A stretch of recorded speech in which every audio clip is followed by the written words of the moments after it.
the sharing of biased and false news has become all too common on social media. More alarming, some media outlets publish are true without checking facts first. Unfortunately, some members of the media use their platforms to push their own personal bias and agenda to control exactly what people think, and this is extremely dangerous to our democracy.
G'day everybody and welcome to the Crypto Happy Hour, and g'day to my old mates True Blue, Base Radiant and Ross Green. How you guys going?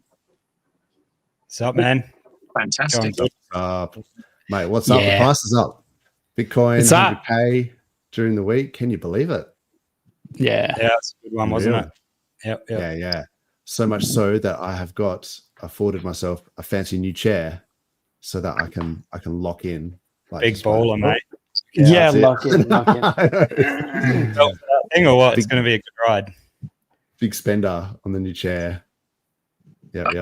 So, look, price has been going up. Bitcoin hit 100K. Alt season seems to be kicking off. This is the total market cap excluding the top 10. So this is others.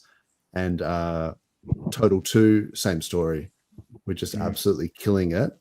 So Bitcoin dominance has been going down, and which is normally the sign that it's time for altcoin season. The alt season, yeah, man. The long-awaited alt season. Is the alt season in the room with us right now? It's getting there. Yeah. So I mean, how did you guys go with the BTC 100K? Did you pop any bottles or just business as usual? I like that. I really like that video of that guy who was, I think it was in 2013, made that video, and then he came back when it hit 100, he did a video, and he came back and did another video with this like high quality camera and stuff. And that's cool. It's the difference in the two. It's so awesome to see. Yeah, because he couldn't believe that it was over $100, and then it's just, here he is again. 100,000. Boom. Yeah, it's so bullish. I like Ivan has been saying, or maybe it was just on a tweet, but I think he may have also said it in his streams. But he says now that we're into this next order of magnitude, it's $0.1 million. Yeah, that's like 0.103 million, and then it'll be 0.11 million because we're just talking in millis. Yeah.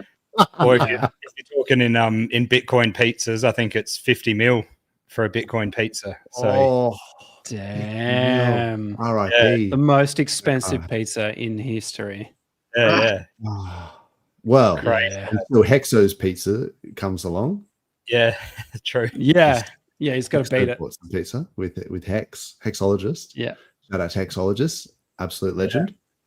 Definitely. How about you, Ross? How did you go with all the mania? I had a couple of beers and all that. Although I was all pumped up about getting Bitcoin to 100K in 2021. That was all the hype then that Bitcoin was going to go to 100K. So I was sort of like, it was already kind of baked into my mind a while ago. And I'm like, well, it's about bloody time, actually. Anyway, but A little bit. Long overdue.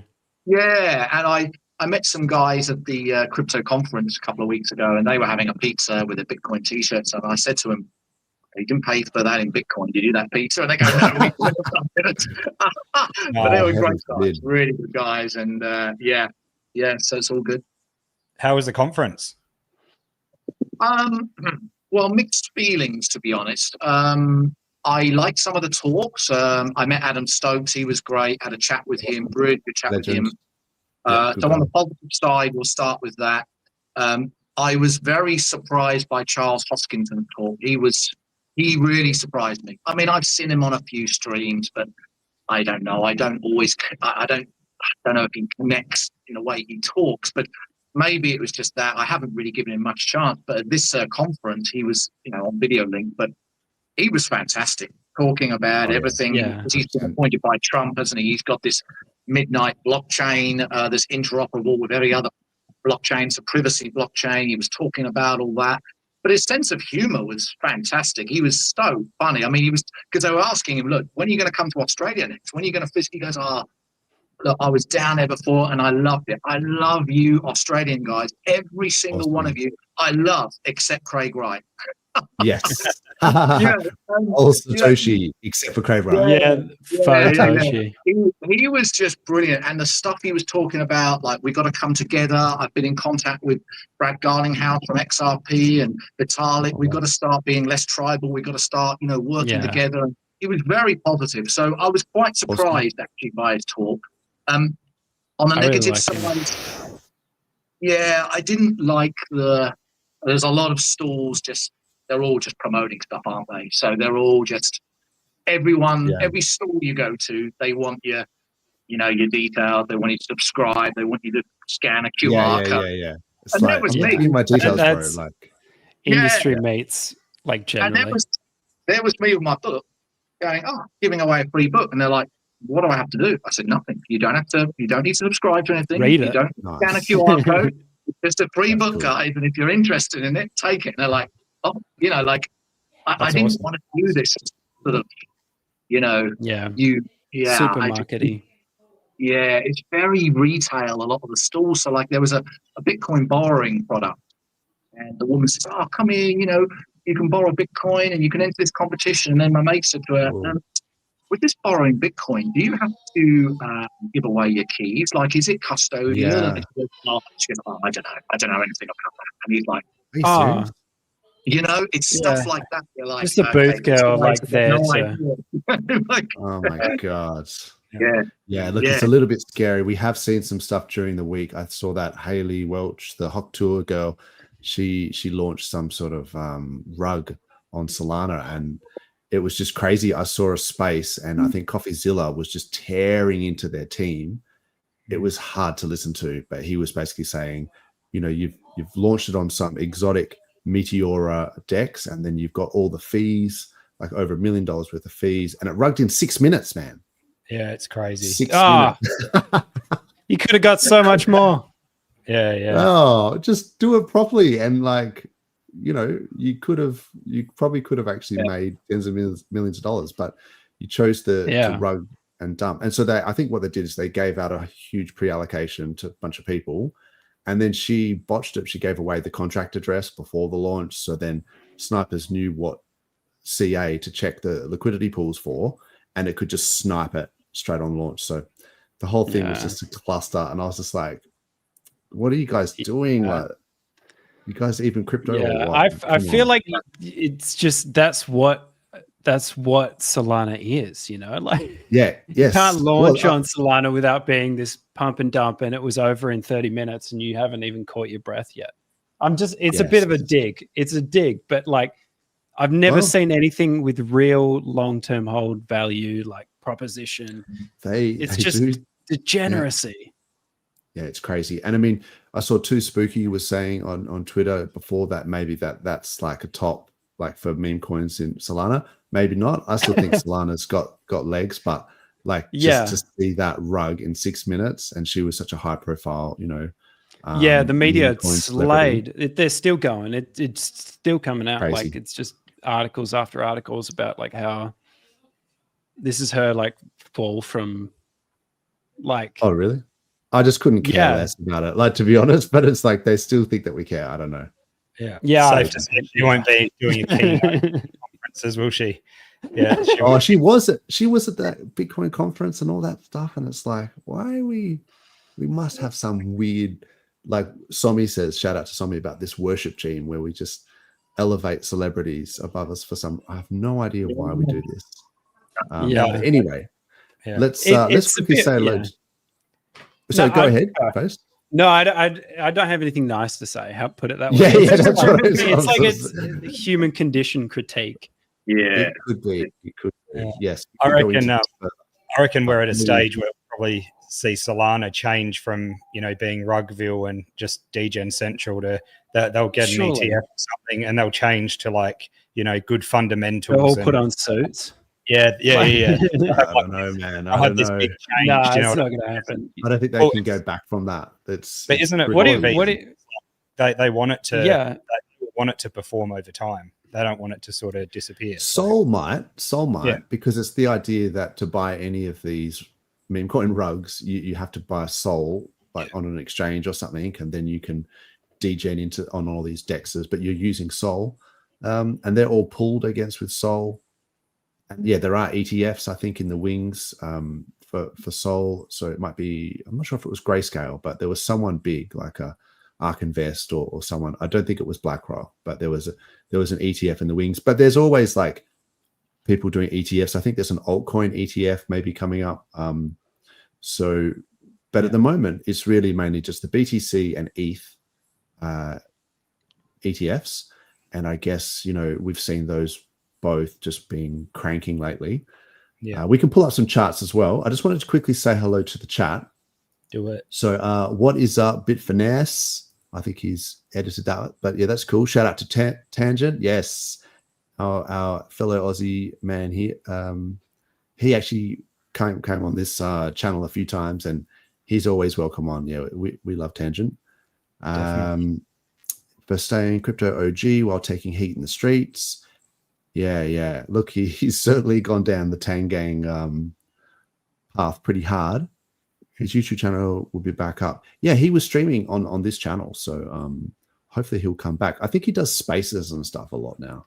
Yeah, and he's on with Crypto 7 a lot. I personally don't get into too much Crypto 7, but yeah, occasionally when I see Wednesdays he's on there, I have a bit of a listen. So when we say he's taking heat in the streets, is he copped some flack or something? Is that what we're saying? I haven't followed it. I think people just don't understand like his sense of humor. Like I've met him many times. He's a great guy. Like he's a legend in real life. You understand that he takes the piss. Like he's laughing all the time about. He doesn't take things seriously. So when you read it in text on like a tweet, you think, oh my God, this guy's lost his mind. He's going all in on some shitcoin. Yeah, but he's probably just having like the biggest laugh, thinking this is sarcasm. He's saying throw $50 at it is what he's saying. But exactly, his sense of humor sometimes I don't think it doesn't translate to text, and people would just be like, I'm sure he's still a pretty big Hex OG. Like he still have pretty big bags, I'm guessing. The G'day to Kanga. Love the intro video. MSN are all fake. Man, that is so crazy with the way that they were so synchronized in what they were saying. Yeah. I mean, and that was all over the US around the pandemic when they were just reading from a script. And then they've got the audacity to kind of say that, you know, X is like a threat to democracy and a threat to freedom of speech, and because of the misinformation, it's like that's the only platform where you will get unfiltered freedom of speech. Everywhere else is just getting censored. Yep. So yeah, I definitely agree with you there, Kanga. Pulse Jitsu, what's up, Fast Abdul? Yes, we're crazy. Too early for you. Fast Abdul. Enjoying watching him on Maddie's streams a fair bit lately, and when he can get a word in with Kareem on there. But yeah, it's he's always got some good value to put in. So I appreciate Fast Abdul. Yeah, he's good. He's funny as well. He's got a very dry sense of humor. Yeah, exactly.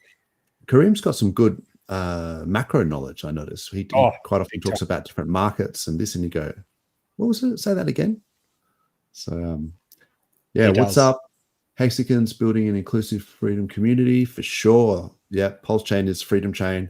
You know, freedom to transact on PulseX without censorship. You know, you can save with Hex. It's censorship resistant, and PulseChain itself is effectively speech on the blockchain. So, yeah, I think Richard Hart is a huge sort of has been a huge proponent of freedom of speech and freedom of movement with the sacrifices, and that was all way before it became a big issue with the Trump and Elon sort of push as well. Yeah. What's up, Crypto Class? She is almost ready. There's a new chair there for you to fill at some stage, Class, when you get back. Look at that. Yeah. She is almost ready to give birth at any minute. If I have to go, then we know why. Yeah. Don't even say bye. Over. Just leg That's right. Straight to the hospital. Yeah. Yeah. Awesome. Peace from CA. Is that California? Don't know. He's celebrated by selling some Bitcoin. Yeah, I think you are not the only one, Fast Abdul, because the price has gone down from 102K to like, what is it? 97. 97.8. That's right. He made the top. G'day, McNuggets. What is up? You have to let us know what's going on with this PDI vote that's going down tomorrow. You know, let us know in the chat if you're a PDI fan, if you think it's legit, or whether you think it's, you know, a meme coin and people speculate.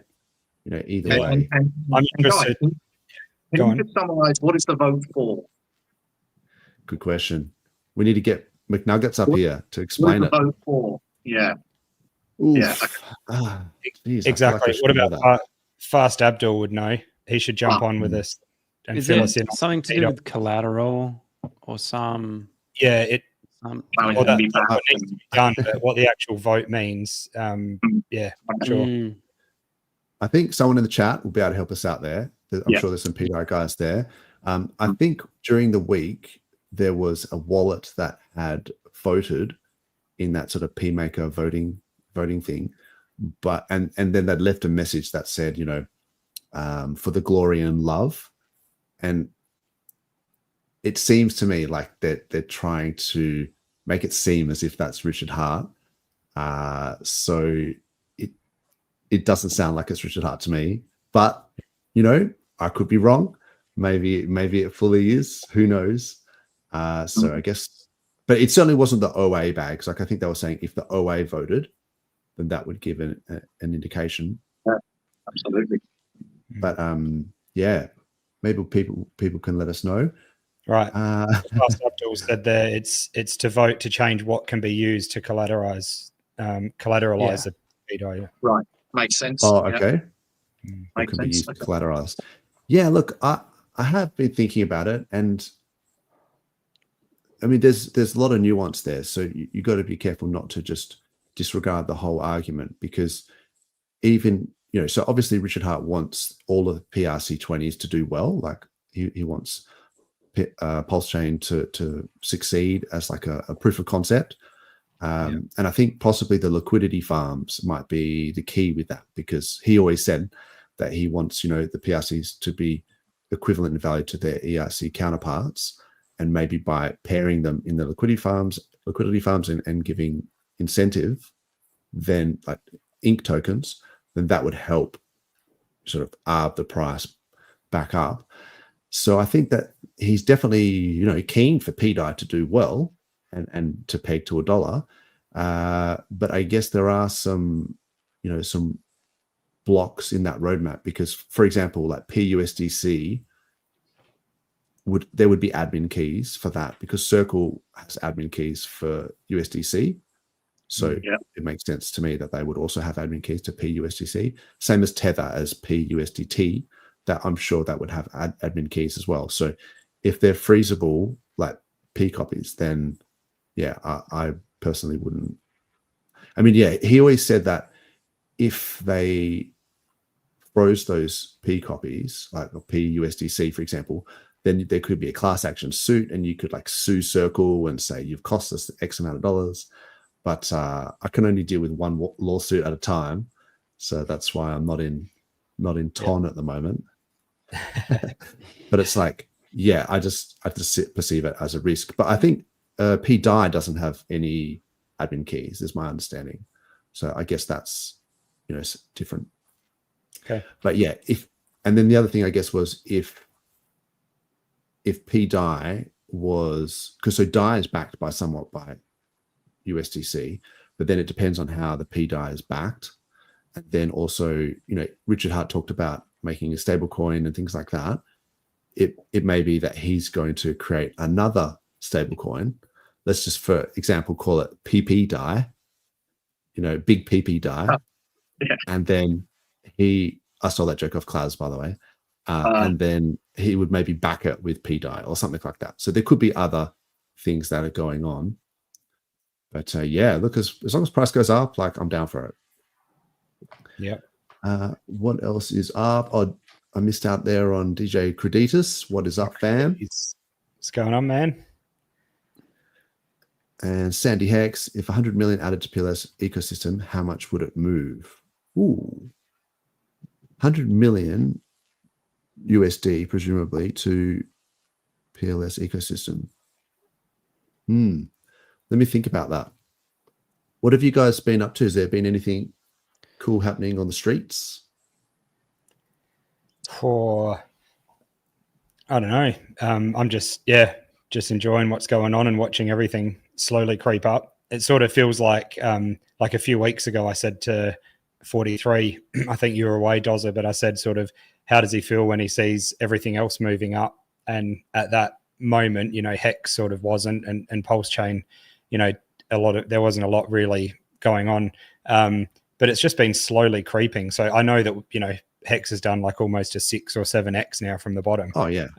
Which is amazing. But it seems to be in these, when everything else takes a break, Hex just moves hard and then has a breather. So it feels like there's been this pump and then everyone sort of forgets about it for a few days.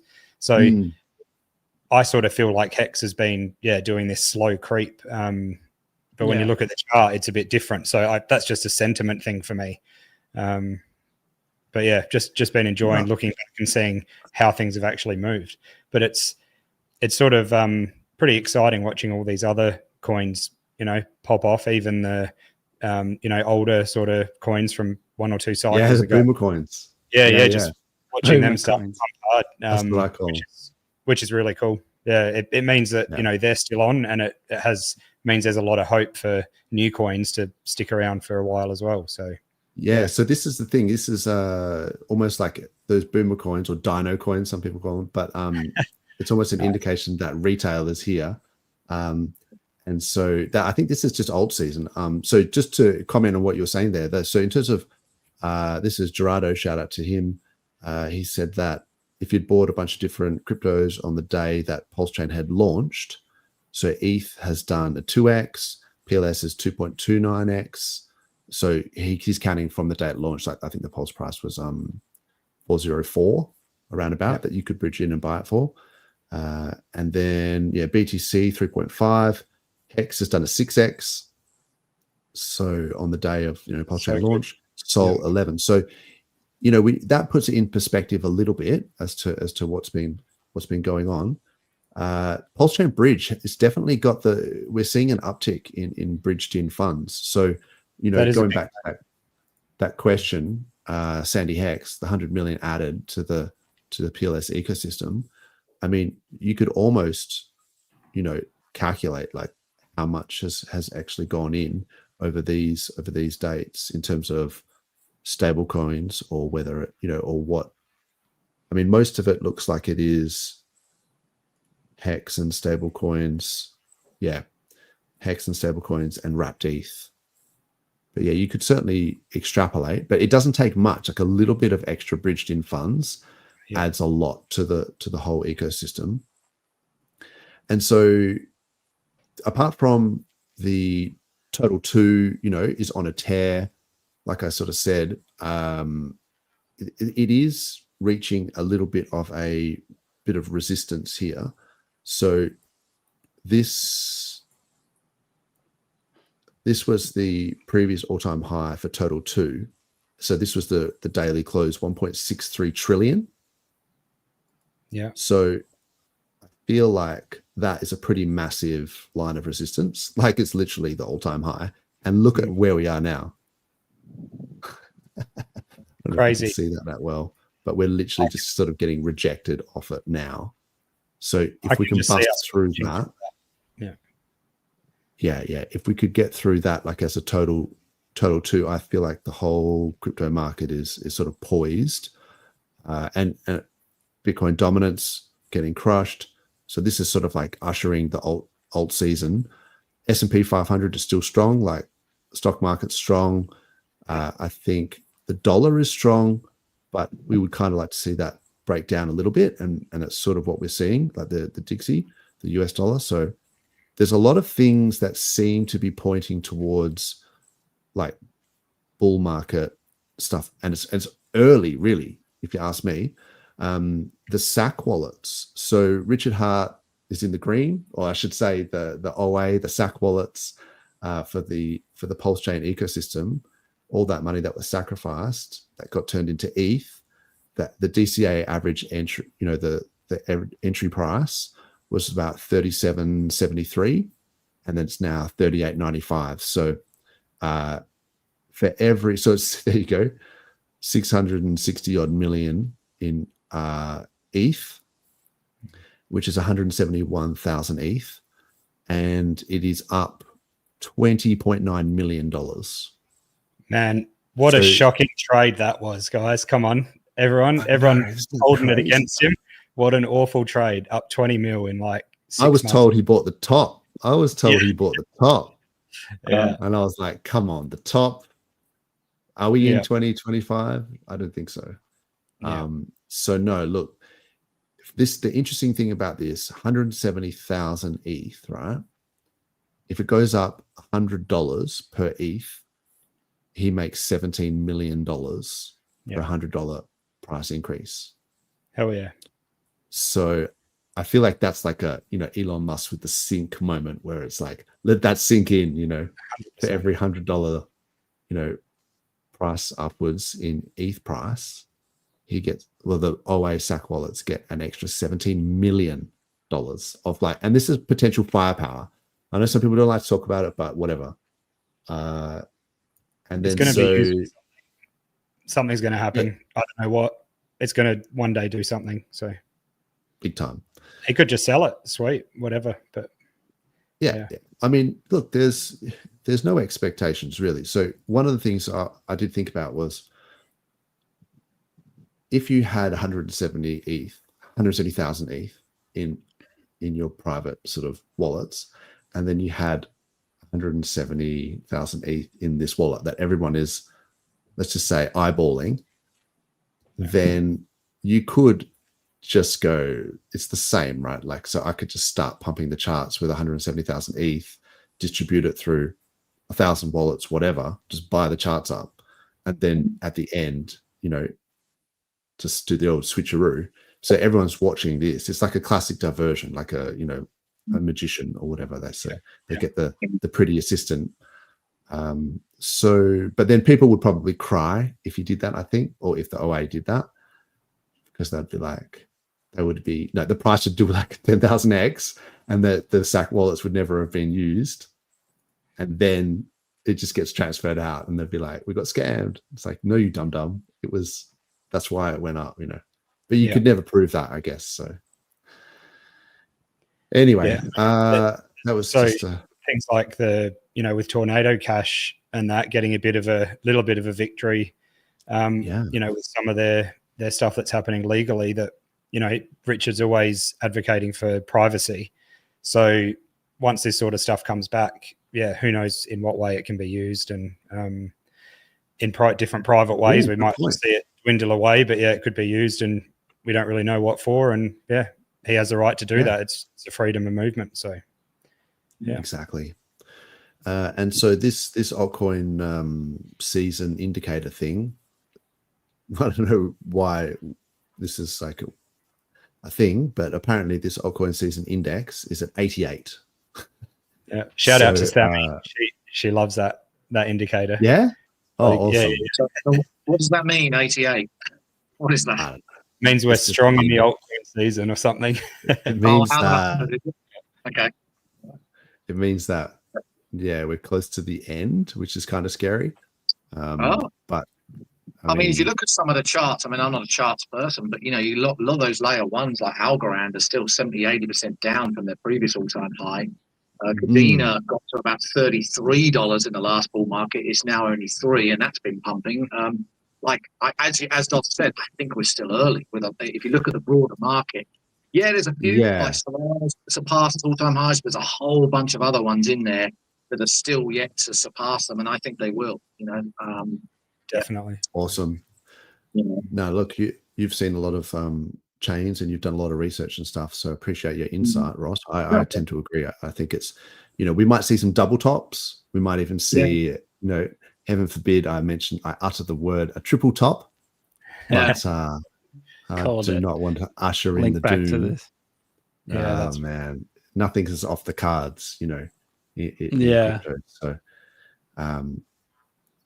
it's a hard one, because I think we looked at the charts last week, and we were saying in terms of the ETH BTC ratio, it looked like around sort of February to April could be the time.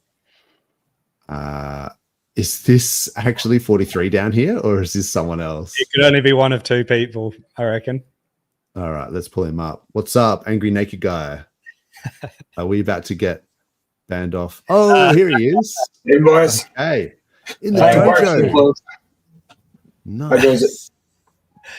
Man, very well, mate. Very well. Have you just finished sparring? Have you? That's right. Yeah. It's a little midnight sparring. Helps me get to sleep.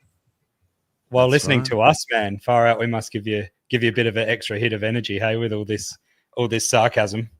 Indeed. Now, sarcasm is indeed the highest form of humor. I enjoy it. Nice. But I was just driving tonight, and after I drive, I'm always like kind of wired. So I'm awesome. I'm here. Thanks for joining us. Yeah. My pleasure. Good to see you, Fast Abdul, or Angry Naked Guy.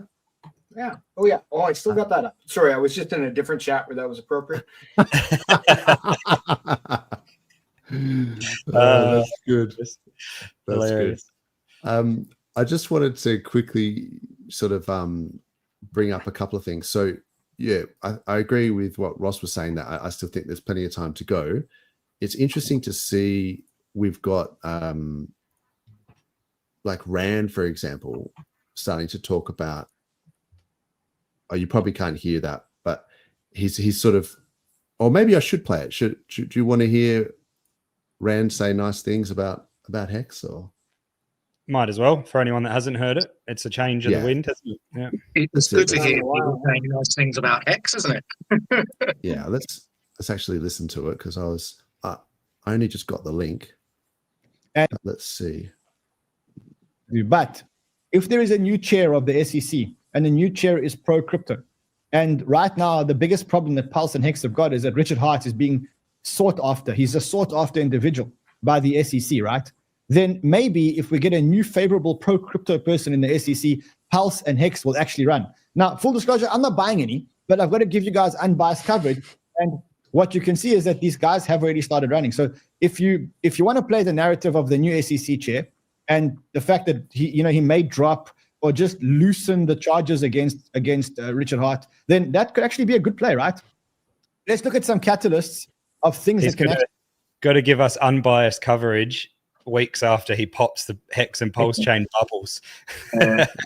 Yeah. Look, shout out to Crypto Around. Like, I appreciate that. He's at least it's awesome mentioning us, and I feel like when the green candles they speak volumes. So everyone who sort of gatekeeps us, they eventually come around once the green candles come. Yeah. It's the best advertising there is. Exactly. I mean, I noticed as well, there was, I think Binance was talking about, I'll see if I can pull it up, but here it is. So this was like Binance saying, turns out my pulse is pegged to Binance. It's like, and they've got a heart. Yeah. It's like, I feel like they're just, there's a pulse, there's a heart. They're trolling. Pegged. They're trolling. Trolling but they love the engagement farming. Yeah. 318,000 views, over 1,000 retweets, 200 bookmarks, and then like Hexo and Somi and everyone just, just smash. Well done. That's quality trolling. That's the kind of trolling that pays in dollars. Yeah, definitely. They're hanging to sell their copy, right? What's that, man? Any publicity is good publicity, right? Yeah. Look, I've seen it around. Like that's Binance, and we just saw Crypto Rand talking about it. And then now look at this altcoin daily. This was literally on the 6th, so it's today. Yeah. So I mean, these are the memes that people don't realize that Richard Hart is a meme. Like him doing all this stuff is so memeable. And yeah, of course, yeah. It was all part of the plan. This is them talking a bit about Bitcoin holders, saying, this is Bitcoin holders with their, Louis Vuitton bags. But meanwhile, they're showing Richard Hart, and people are like, hang on, who is this guy? So, what's up here? 43 OG, how you going there, bro? Oi. What's going on, guys? Oh yeah, we're just showing that a lot of these influencers are sort of seeming to change their tune a little bit. We had, Altcoin Daily, Crypto Man Ran, and even Binance. They're all doing like Hex themed shout outs almost, or engagement farming. The first thing I'm noticing is that Fast Abdul is wearing a show your roll gi. That's the only thing I've noticed so far. Yes, he's just been rolling. Yeah, he's just finished. This is true. I'm actually a no gi. I'm a no gi BJJ man, but I just do like MMA and stuff. So, but I do appreciate the full gi. There's a lot of chokes you can get with that lapel. Oh yeah, all kinds of things. When I was when I first started, I preferred the no gi because of my wrestling background. But then, like once you start pushing 50, then like the technique becomes much more important than strength and speed, right?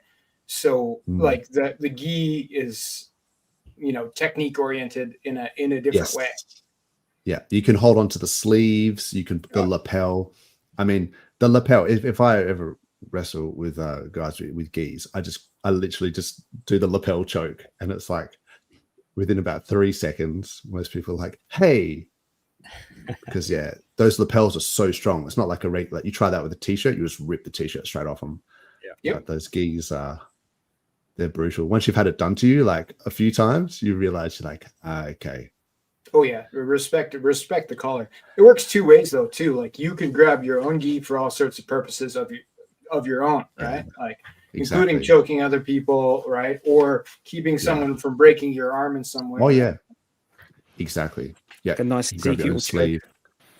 Ezekiel chokes, yeah, and even with throws. I used to like in guard. I still like in guard, taking out your opponent's lapel from outside of his belt and feeding it around the back, over the back of his neck, and then using the right hand to hang on to it over the left side of his shoulder, and then use that to control him. And then you've got this left hand free while you're holding him down, like you're holding him. All that choke? Is that what you call it? It's not like, unless you grab the shoulder on the other side and do the cross choke. Yeah, it's just more just a posture thing, just keeping the posture down. I used to love that, you know. Yeah, and if people are wearing jackets, you can kind of do that with people with jackets as well. You treat them as like a gi. So take your jackets off if you're fighting in the street, peeps. Far out, because you can throw people with their jackets as well. Like, oh yeah, there's some awesome throws. Don't fight in the streets. What are you saying, Dozza? That's bad. All right. Don't get me started. No, I'm just saying, take your jacket off. Yeah, for most people, that's probably the right move. And don't pull guard in the streets either. Yeah, so he's probably got 3 friends that are going to try and kick your head in. Yeah, that's if you're taking your isn't it? jacket off in the street, that's got to be like the universal sign for it's on, doesn't it? Yeah, that's right. Hold my beer while I take my jacket off, and the rings as well. If I take my rings off, it's like it's getting serious now. But yeah, always watch. This is a self-defense thing though. If you're standing next to someone and they're within your, you put your hands up, protect your face, all that sort of stuff. But if you see them clench their hands, the fight has started. So don't be afraid to preemptively punch someone in the face if they've clenched their hand, because you've got about 30 milliseconds before they swing. So I've seen that a lot. Anyway, speaking of on that fight talk, what about BitBoy? I think he's up tomorrow, isn't he? I was going to say. I was just about to say that. I think BitBoy is fighting Ansem. So nice. There may or may not be a reach disparity here. Yeah. Oh no. I'm concerned for BitBoy on this one. Well, you probably wouldn't be if you saw Ansem fight last time.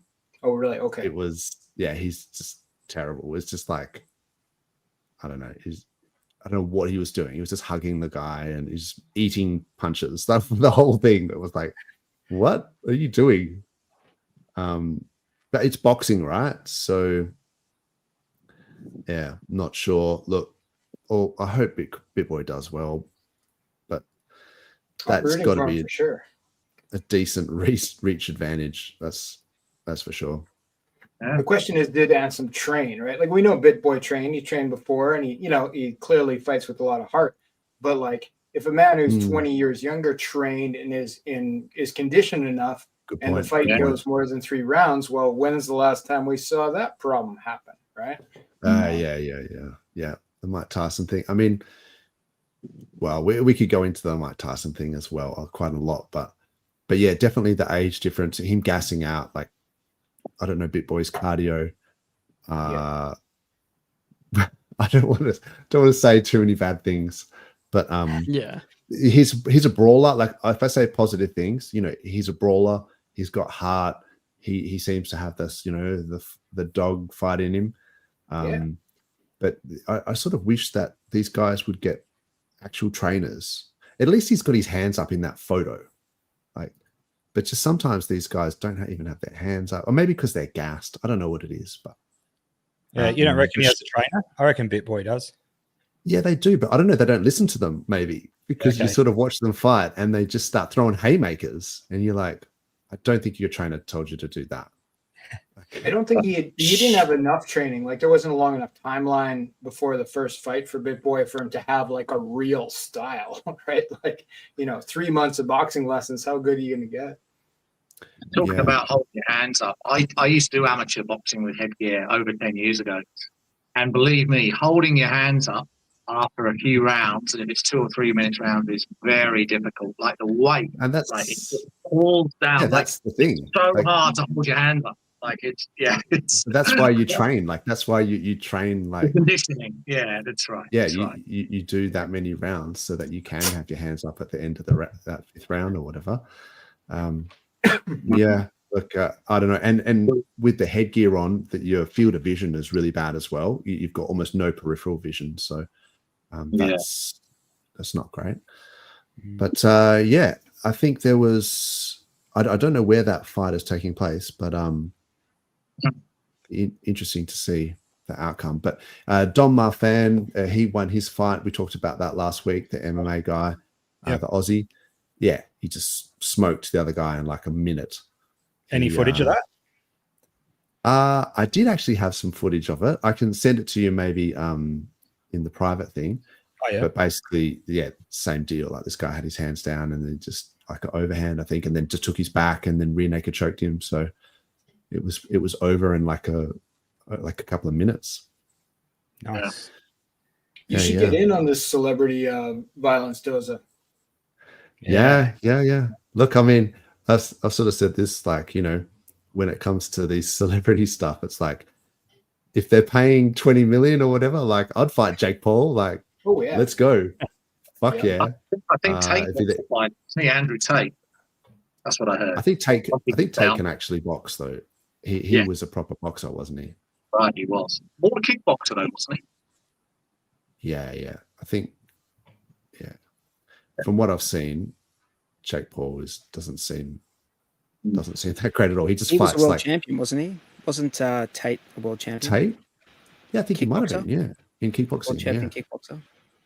The only difference I've heard though between kickboxing and boxing is boxing is faster. Because kickboxing, it is a little bit slower because of the kicking. Like boxing is meant to be the world's hardest sport because of the speed, because it's all with your hand.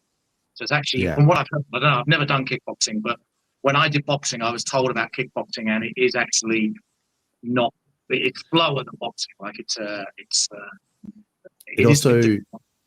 it's way more difficult when you throw kicks in because you're constantly shifting your focus because you get like inside leg kicks, you know, some sort of like roundhouse, whatever. So you're concentrating on checking them, and meanwhile, then you get punched in the head, and vice versa. Like getting punched in the head, you're focusing on slipping or whatever, and then you just get like your legs destroyed. So it's that shift of focus. That's interesting. And then different ranges as well, because when when you've got kicks involved, you can fight from much further back.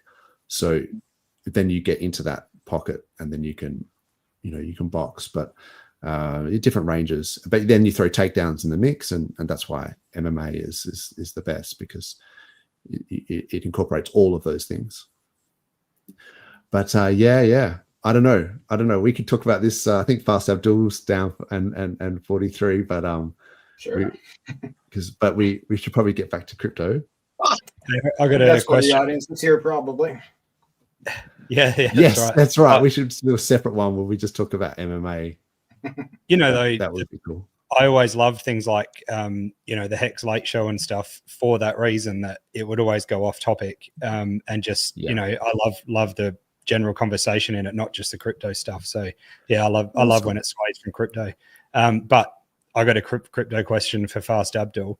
What are we a bit more about the whole PDI speculation than all of us. What are we waiting for over the next 24 hours or so? What are some indicators that we might have whether this is going to go good or not? What are we looking for? Fair enough. I'm not. I wouldn't say I'm an expert on this, so it's my knowledge is somewhat peripheral. But I've looked at the contracts. I've looked at the voting screens. So the basic idea is that DAI from Ethereum is controlled by the MakerDAO protocol. So that's like the voting. So the MKR token. So I believe on PulseChain, they're hosting a vote.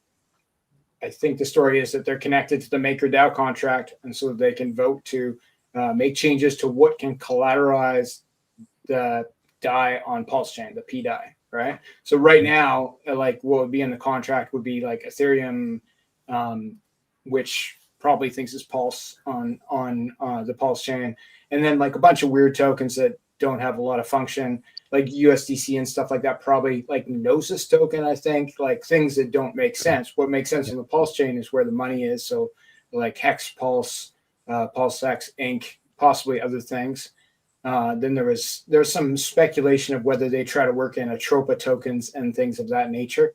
I haven't looked at it recently, so I don't know if those are even up for vote or not.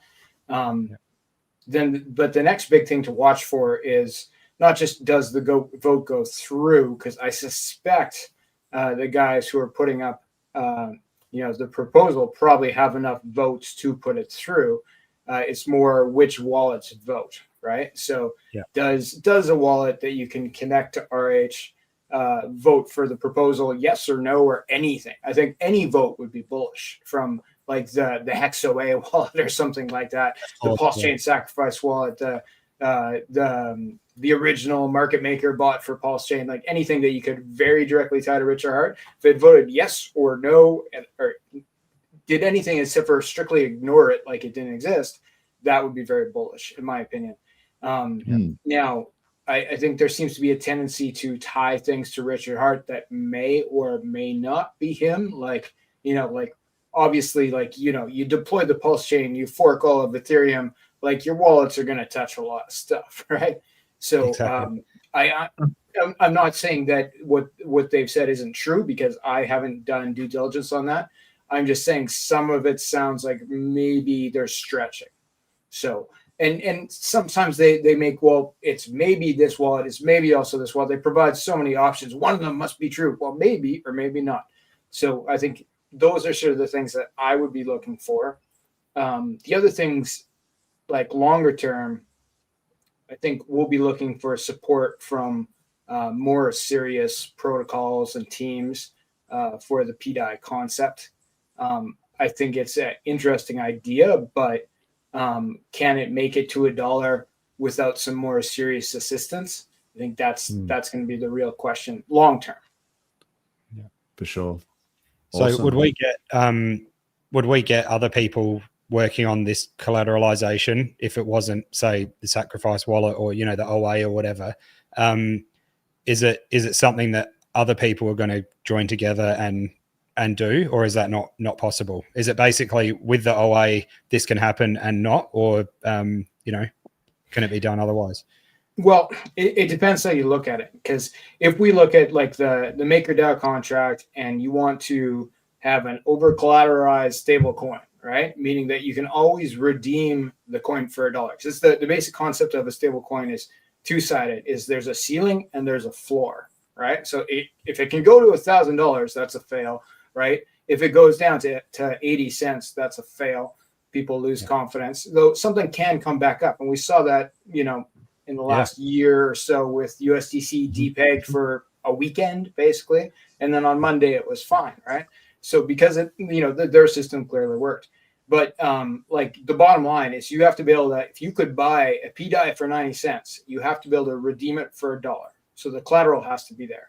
So to over collateralize PDI with the current numbers, and I don't remember the exact math on this. I did it on screen with Kareem the other day, but the basic concept is if you took all of Richard Hart's ETH, or you took all his ETH and he put it all on the PDI contract to collateralize it, right? Mm-hmm. And ETH went to 55,000 each, you would have a fully collateralized PDI. Yeah. So it's a big number, right? Yeah, it was something billion, wasn't it? I can't remember what you guys said, but it was a shitload. A silly number. It would propel the Pulse chain to be, the second biggest chain in crypto or something like that. Is what the math that we came up with. Like we'd be just under Solana by a hair, kind of thing. So, like, could it be done? Yeah. If the contract works, if ETH goes to $55,000 each, and if Richard Hart wants to do that with his ETH, then in theory, I think it maybe Bass, maybe you'll have a better idea than me if you've ever looked at that contract, because you're an actual dev. Yeah, I haven't looked into it. Is there a front end for the DAO, for the Pulse chain side, or is everyone interacting on like Pulse Scan or something? They've created a front end for the DAO. Yeah. Yeah. Okay. Interesting. Yeah. So yeah, I've seen the screen, and like it looks like basically they copy pasted what was on Ethereum to Pulse chain, and it appears to be that. So I'm assuming that there's not admin keys that have to be implemented, and that it's just going off of like literally the copied code, and then the maker tokens are able to vote and actually make a change. Though I don't know enough about MakerDAO to say for sure that there's not admin keys somewhere where someone could turn something off. I've heard there is for USDC in particular, which is why that's perhaps a riskier one to try to do the same thing with. But if there's not admin keys and the DAO function works, you can vote in this new collateral. I think you can vote in other things too, like changing the maximum minting amounts and stuff like that, which I think is why we have so much PDI on the Pulse chain versus on Ethereum, is because somebody voted to change that the amount that could possibly be minted. I think things are possible. Like if you had, the king's treasury at your disposal. Yeah, So I've sort of talked about this last week. Is sometimes when you have a narrative that begins with if the OA does X, Y, Z, and then I'm always a bit skeptical because I don't like to have expectations of, especially with such big dollars, that because you would kind of think, why wouldn't he just create his own separate stable coin rather than use one that has code that's been forked and then is at the whim of the maker DAO contract, and how it can be, that ceiling can be raised, and how there's been X amount minted and all this sort of stuff. It's like, I feel like he could possibly just make his own stablecoin if he wanted to, but surely it would cost much more to make his own stablecoin, Dozza. Wouldn't this be cheaper? Yeah, I mean, you could make a lot of arguments to say that he could back that stablecoin with the PDI, but it doesn't mean it has to be at $1. Like he could just be using all sorts of collateral to back it.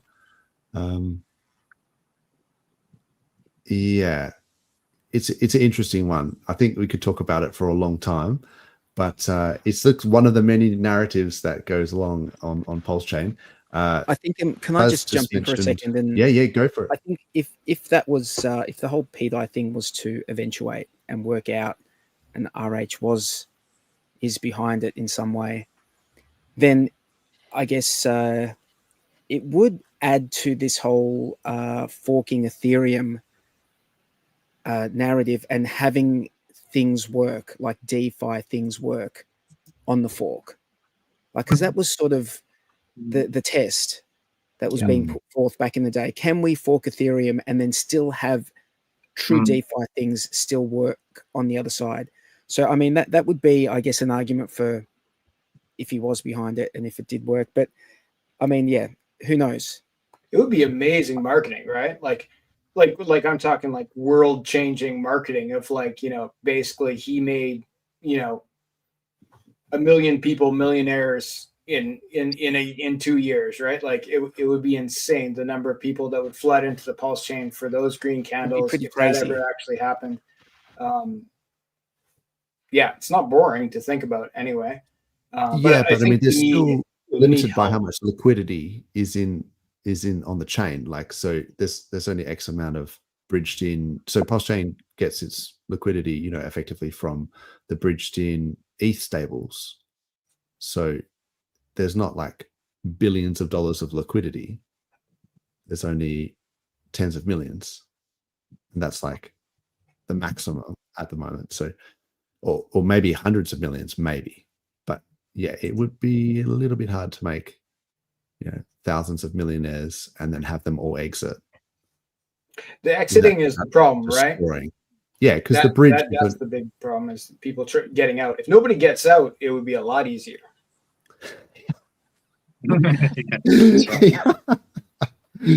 Yeah, that's true. Yep. If you could, you can inflate like a coin to $1 trillion, but if there's only $50 worth of liquidity, as long as no one gets out, then you're a trillionaire. Yeah. So at that point, you need some sort of sacrifice to keep everyone in. That's right. That's what we need. That's where we need Sens to come up with the solution to. It's just $1 million. No. You don't need that. You just need the wallet, bro. You just need the wallet. We just kick the can down the road for one more cycle, and everyone just sacrifices for the Richard Hart wallet. Yeah, sacrifice your PDI for the Richard Hart wallet. That's a great sales story. I don't know. I mean, yeah, I like the whole longevity. 10,000 wallet points per PDI.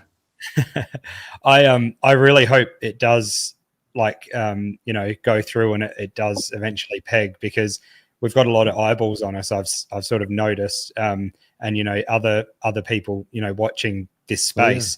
And so if it turns to crap, people like Erica Wall and stuff like that are gonna, not just that, but, lots of people are gonna have just another bit of ammunition on so especially if he was to come out and out himself as being attached to it, so that would be seen as a failure. So if you keep it at arm's length, perhaps. Look, once again, I have no idea. I'm just speculating. No, I see what you're saying. Yeah, I think Erica Wall came out and said, Erica Wall talked smack about Richard Hart buying the top, or the OA wallets buying the top of ETH and all this sort of stuff. And now they're in the green again. So it's like sometimes people can dunk on someone like for the short term, and then over a longer time frame, it's like, what's up, Erica? Like, I thought you said that the OA wallet's bought the top. How come he's in 20 million profit today? Like, what happened to that? So, yeah. Is he what does he have to do with that? Is it Starknet or something token? Does he have something to do with that? He's on the board or something. Yeah. Because that one's doing amazing. Just saying. Everyone on Twitter. There. Yeah. Anytime he says anything, they just pull up the Stark chart and be like, what were you saying again? I just wanted to point this one out because there's all these different narratives going on PulseChain, and like, there's UFO coins, there's, the alien, the gray concert coin, and there's the Tangang stuff. The Gray's currency that's been killing it. And there's, you got Teddy Bear and B-Dye, and you got Tangang. There's heaps of things. So you can, but one of the original meme coins on PulseChain, Ink, is not mentioned in the case. This is Class, and if Hex is given the clear, both will moon. So that's one thing to think about. Yeah, Ink is not listed in the court case, and is a Richard Hart token. So people could just speculate on it. Like, I still have this thing that Ink is being minted into existence, once per second with the MasterChef contract sort of thing for the farms, and so it's also been sell pressure in the farms because people are trying to offset their impermanent loss. So it's got inherent sell pressure and inflation pressure, whereas PulseX is literally the opposite. It has buy and burn. So it has buy instead of selling. Yeah, it's the opposite. So like, I always think, Ink PLSX is destined to go down, like as a ratio. But then it's not to say that people can't just decide that let's go Ink, and it might just blow up for like a bubble. So, but think about this: like, what would be a good reason for Ink to go up? Well, to incentivize people pairing their PRC20s and ERC20s. Yeah. To bring in more liquidity and farming. If the price goes up as well, there's you get higher incentive there. You should I know it's only a short term sort of moment thing, but Ink's been doing pretty well, I'm pretty sure, versus PulseX, and that I reckon it's sort of had a little bit of a pump on that ratio. Yeah. I mean, we can pull up some charts for sure. I just wanted to quickly check in with the chat and say what is up. Hi ho Hex. Rizology, he's an Ink fan. Here he is. He's a fellow farmer. Yeah, fellow farmer. He's working the fields. Yeah, it's an honest living. What's that mean with that farmer guy? And he's like, yeah. That's cool. Okay, so Bruce has given moon targets 1000x from the bottom. There's 369. Yeah, that's only like a 3x from the local top, isn't it? Like at the beginning. Yeah, so that local top I think was $80 or something. But keep in mind the supply when that hit $80, there was hardly any Ink in existence, and it's just been minted once per second since then. So I don't know, people just use that as a metric. Like, it can go to all-time high, and you go, yeah, but the inflation anyway. Yeah. I don't know, like, I'm going to try and talk positively about everything. I'm just trying to serve. That's all. Think of it from like RH's perspective. If he wants to pump the chain and looking at his core tokens, and he's now abandoned EHEX and in my theory, which one is easiest to pump? Which one costs the least to pump? And it's Ink, because the liquidity is lowest. So that's factor number one. But factor number two is like if he rolls in whatever it takes to pump Ink to $80, what happens to the APR in the current existing farms on PulseX? Not worrying about like new farms that could be added, but just the current farms, right? The APR, like if Ink does a 20x the return on those farms do a 20x. So if it's currently, and some of them are somewhat mediocre right now compared to things like my protocol, but if you did a 20x on the PulseX, Pulse pair was paying like 15% last time I looked, right? Well, then all of a sudden it's paying like 300%, right? And some of those pairs of stable coins that are paying like 40%, right? Like then they're then like, you know, instead of 40%, they're paying 800%. And then people would flood in with money to participate in those farms. You'd see like a massive shift of money onto the Pulse chain to capitalize on the farming, right? Not to mention the people to just FOMO in on the Ink token because the number went up and they don't want to be left out. So they want to buy when it's, you know, at $80 instead of $2. So I think that could be a play from that perspective. Yeah, I mean, I just have to maybe fact check that because I was just looking, you were saying Ink is the lowest liquidity, but I think so. Hex has got 19 million. So if I pull this up, this is on the 19 million on the buy side, on the bid side with Pulse, and Ink 27 million. I think Hex might be the lowest liquidity, bro. Could be. You could be right. In terms of like which one can he pump the easiest, I think it might be Hex. But you know, I think they all take their turn. I think when it comes to these, you know, even with alt season, we've seen you get sort of bubbles that go in certain sectors. Like you might see these boomer coins, for example, that have just literally been going off from. I remember them from 2017, and it's just crazy to see them. And then you might see AI or something go next, and so sometimes you see the same thing even in the PulseChain ecosystem where they sort of take their turn. And I know recently there was I think a massive whale that took a whole bunch of Pulse Hex in a farm and exited the farm, so thinned out the liquidity, and then just literally bought all Hex using that Pulse. And I think we saw like a 20% candle as a result. So, and that's an interesting like way of doing things, is like thinning out the liquidity before you're pumping it, and then thickening it out to kind of. So, I want to say I feel like that's part of RH's toolkit in the past, is to do that. So yeah. So here we go. In the chat we've got Almighty's giving us Ink has less holders, Heck has massive whales. Interesting. Yep. But there's a lot of sell pressure on Ink as well, because the farms, you know, some of these guys. Yeah, it's a compound. Dozza. What's that? Stop fudding my ink bags. Same as what Buzz said. No, it's all good. Yeah, it's great. I love the honesty, and yeah. Get more cheap. All good. Get more cheap, True Blue. It's all right. It's almost like PulseX should have been Ink, or like there should have been some. Those two ideas should have been one token, not two. Because if you had a buy and burn on Tink, that would be like phenomenal, right? That would because you want, it's an inflationary token. You want to remove that's the Titan X Ink. Are you talking about Tink? No. Sorry, not Tink. Ink.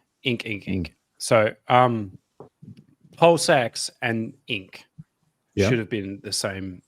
Like those two ideas kind of got. I sort of conflated. think of Ink as being the sink, if you like, as to like, you know, you farm, you're getting APR, and then that's the reward. So it takes away some of the sell pressure off PulseX. Yeah, all the other true, because you would see the red candles on the Ink price and not the All PulseX. farming That's true. coins kind of do that. Like you have a yield token, it's gonna take the pressure off something else. But the question is, does the yield token have utility, right? And here in the case of the Ink token, we don't. However, have any of you guys ever looked at the code for PulseX or for the Ink token? I remember looking at it a while ago. I'm pretty familiar with it. You could stake it. There was a thing where you could potentially stake it.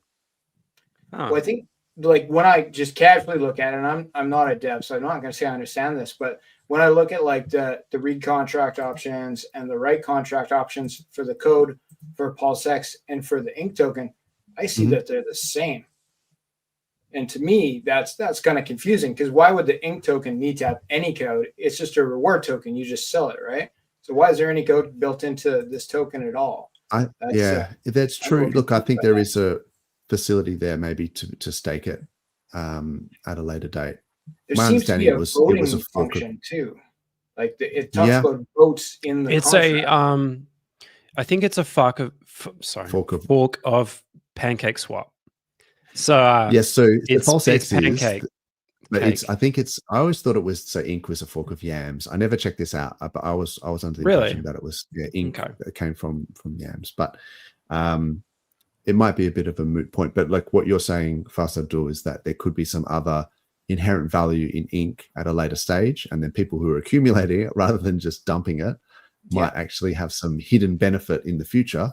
And like I say, if RH pulls out the wallet, a Richard Hart wallet, and then uses ink as like the token that you have to use to sacrifice, then it gives it purchasing, it gives it value that way. And I noticed recently, I think Phantom Wallet this is number 2 on the second most downloaded app on the iOS App Store. So you got to be careful of these top signals sometimes a little bit, but it does show you that like Phantom Wallet, I guess, is part of the Is success. that a specific chain wallet for Solana? Yeah, well, it's multi-chain, but it's mainly for Solana. So Solana, that makes sense. It's the main wallet for Solana, I guess. So, but you can spin up Bitcoin addresses or EVM chain addresses, and they do swaps and cross-chain things in the wallet, and kind of like the internet money wallet. Like I kind of hope that KG's, so that might be the equivalent for PulseChain, or if Richard does his own wallet. But I feel like the wallet success, and so maybe part of Solana's success could inherently be the fact that Phantom has such a great user interface. And I hope that maybe, because in the future, I think even Vitalik was recently talking about wallets and saying that, we need to be able to take away some of the complexity when he was talking about with L2s, so Optimism, Arbitrum, things like that, and having different versions of ETH and all this sort of stuff. But I think the wallet is kind of crucial for noobs, particularly, to have that user interface that they can just swap. I mean, you can use PortalX if people aren't familiar. There are ways you can just go straight from Solana to PulseChain. And there's other change now, other things, but sometimes they have limits. Limits is the problem with that transaction. I think it's topping out at like $600 or something like that. Is that low? Wow. Yeah. The real win is if you're on Solana and you want to come to PulseChain, bridge from Solana to Ethereum. There's many ways to do that. You can even bridge actual Solana to Ethereum via the wormhole bridge. And then you can bridge from Ethereum to the PulseChain there's no percentage taken in that direction. It's 0.3% charge, I think, leaving the PulseChain, but coming into the PulseChain, you're just paying the ETH fees for the transaction. You can actually bridge your Solana to the PulseChain, and there's like 200,000 worth of liquidity for Solana that you could sell into. Or you could turn it into something else that's super liquid on the PulseChain, ETH, Pulse, USDC, USDT, all those things, and bridge them over, and you're just paying the ETH fee. So if you're bridging $600 Change Now or PortalX, which uses Change Now, works great. But if you're bridging $50,000, move to Ethereum. Ethereum PulseChain. I think PortalX uses Rubik. I think it uses Rubik, which is another one. But maybe that's what both. It does use Rubik, but Rubik uses Change Now for that part, right? Rubik's like an aggregator of bridges. Okay. Right? I get it. It's like aggregates it, right? So I think I've noticed that with PortalX, like it'll say, depending on what chain you're bridging to, it'll say, look, you could go through this route, or this route is kind of like Pateus or whatever. It will show you the routing. But look, that's one way. But I do agree. Fast Abdul, I think the main Ethereum bridge, like 0% fees, it's hard to beat that. And you can, or unless just you go lose through exchange. like $200, then this is the better option probably, right? Because then you're not paying Ethereum fees. If you're already on Solana, then I guess that's maybe the best way. But if you're coming from an exchange, you could go BNB, like a Binance Smart Chain, and use either the Token Express bridge or the Spark Swap, the Spark bridge. So both of those, there'd be super low gas to go from Binance Smart Chain.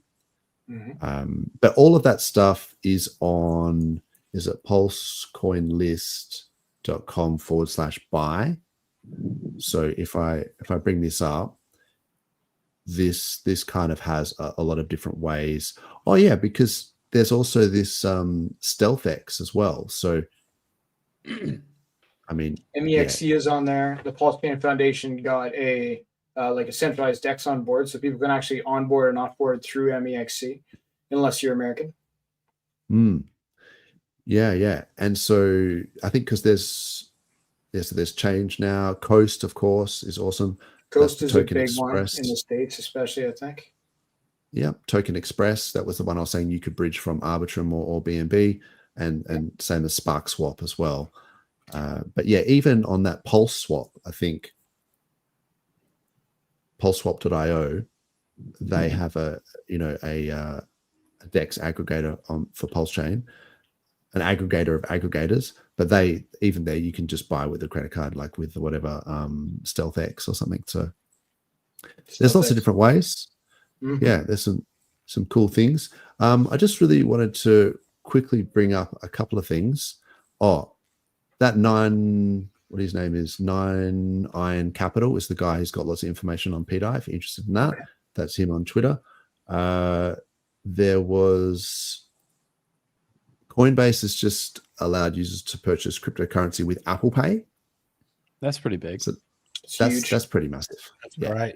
Yeah, because like the younger people, they're going to be down with that option, right? Like that's going to bring in a different generation.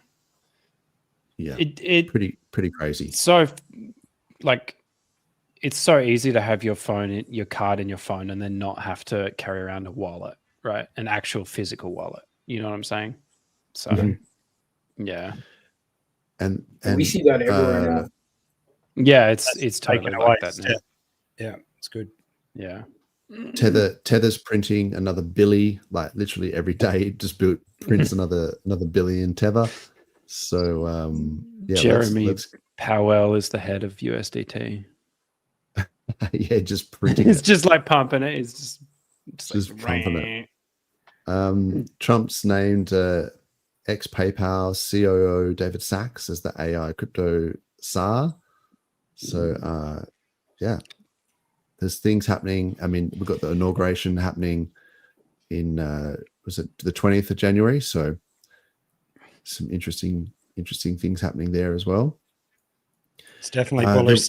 Even Trump made a post when Bitcoin hit 100K, like saying, congratulations to all Bitcoiners or something. We're going to make was it crypto or America great again, or like whatever it was. But yeah, just him again commenting on the crypto stuff is just bullish as for anyone that's involved. Yep. Yeah.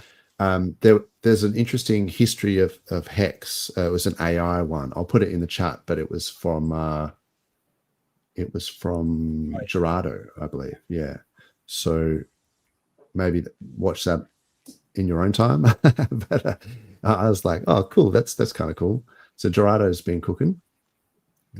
Hexy McHexagon, what is up?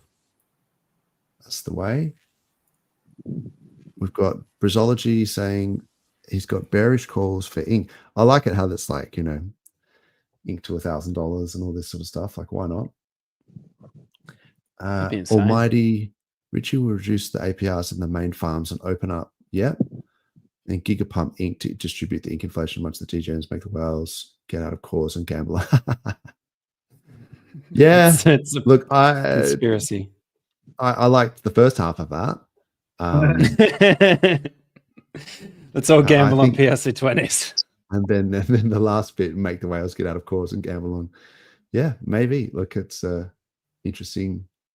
I should actually pull up Almighty's I forgot what's his coin? It's like Mike. That's what it is. Yeah, it's Mike. Yeah. Maybe later we can do that. We've got over 100 viewers here, mostly Doing on well. X. Yeah, that's jump on the YouTube and hit the subscribe for us. We need 26 to get to 1,000. 26, only 26 years. Come on, guys. That's it. That's right. Zia Yi. Hi, how you going? You look like a new person. There's the subscribe button below. What is up, Blobfish? G'day. Maxi Cavey. There you go. There's got a few new names here. Almighty saying that Polymarket has 20 cent to 80 cent bet. Trump saying crypto or Bitcoin during his inauguration. That's awesome. 4.5x your money in January. Look, I'm a bit torn with the inauguration because everyone's pricing in, the Bitcoin strategic reserve, which is obviously very bullish, and a lot of positive regulatory changes with the Trump administration. So then when he gets inaugurated, like that could potentially be a sell the news, right? Because like that's when it becomes real, is when he's actually in power. So there could be a bit of a flash crash on that 20th, as I'm just saying. So maybe don't do your leverage longs just before that day. Make crypto great again. That's it. So is there anything else you guys want to chat about, or do you want to have a look at some charts, or what do you want to do? Yeah. I was. Did you get that video? I thought we might be able to show off that Pharaoh dude that's doing some killer sort of rap at the moment for everything on PulseChain. Yeah. It's pretty cool. Guys, I'm just gonna bid you all farewell. I thought I'd jump in for 45. So no worries. Yeah, good to see see you next come along. Always good to see you. Catch Thanks, you, bro. 43. Thanks for popping in, saying hello. Have a good weekend, man. Yeah. Yeah. So I guess let's just do a quick shout out to this Pharaoh guy, because he has got some cool beats. Let me maybe give me some thumbs up if you can hear this. I'm a Mexican. No one believed me when I told them we didn't know waving, so I gotta flex again. I wanna have no one around me that's flooding, so keep me away from that pessimist. They told me I picked a new top, new floors, and I'm checking the decks again. And I got her like my money is wizard, and I am a testament. Wonder how big is the picture, how deep is the mission? I give you an estimate. And how long you been? I ain't stacking your hex on the chain. I am a veteran. I'm betting on hex again.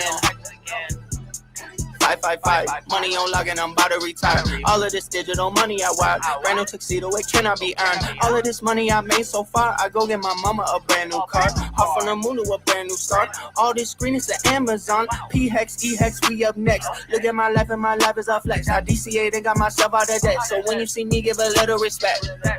Respect. Flipping your chart, who's next? Next, the best. We put in the work, no rest. I get my hands on the back end. I am Just need that to go viral now, don't we? Yeah, he's doing good stuff. He's done stuff for like PI and Teddy Bear and all sorts of stuff. So get on his Twitter and give it a like. He's lovely. I love all that rapping and like freestyle rap. And it's just so clever. Yeah. Oh yeah.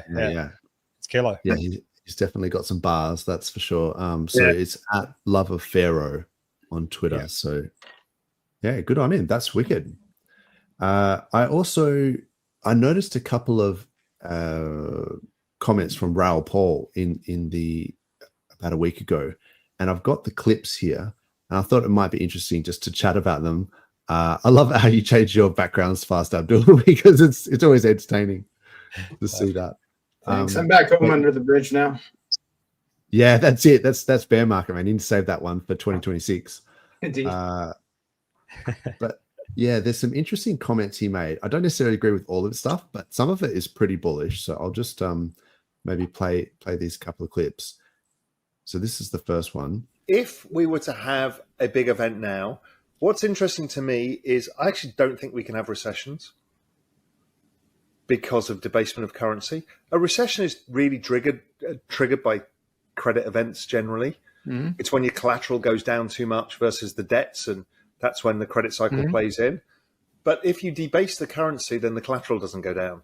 So we didn't get a recession in 2022. Staggering, right? Nobody would have said that.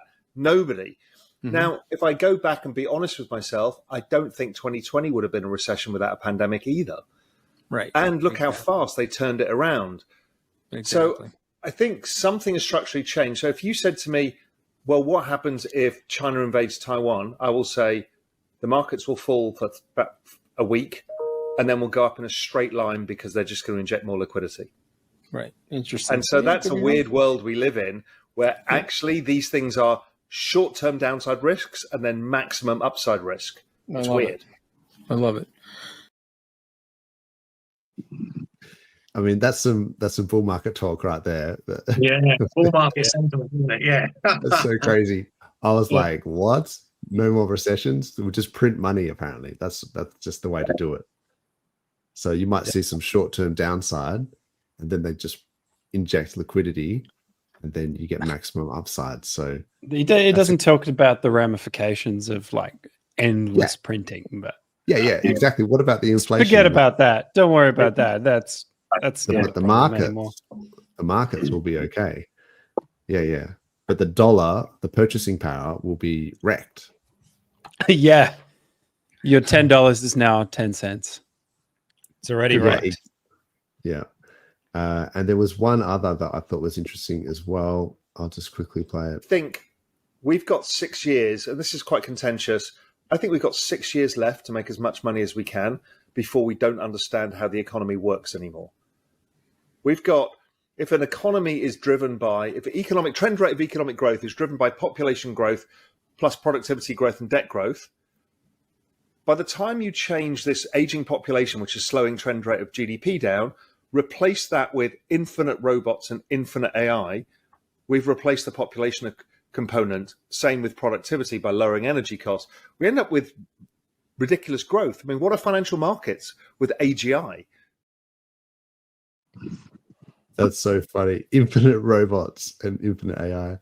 I mean, there has to be a limit somewhere. But I guess it's just, it's bullish talk, but it is interesting to think about the impact that AI could have on markets. And I guess, even, with the way that the Optimus robots and all these sort of things, how that could affect. For sure. Production. I saw Eric Weinstein. He said something about the solution to all of the populace losing their jobs due to AI is not a universal basic income. And that's like, it's the stupidest thing you can do because it takes away people's dignity and yada, yada, yada. It's not a good idea. But you can kind of give the rights to profit from the AI to people who are currently employing people.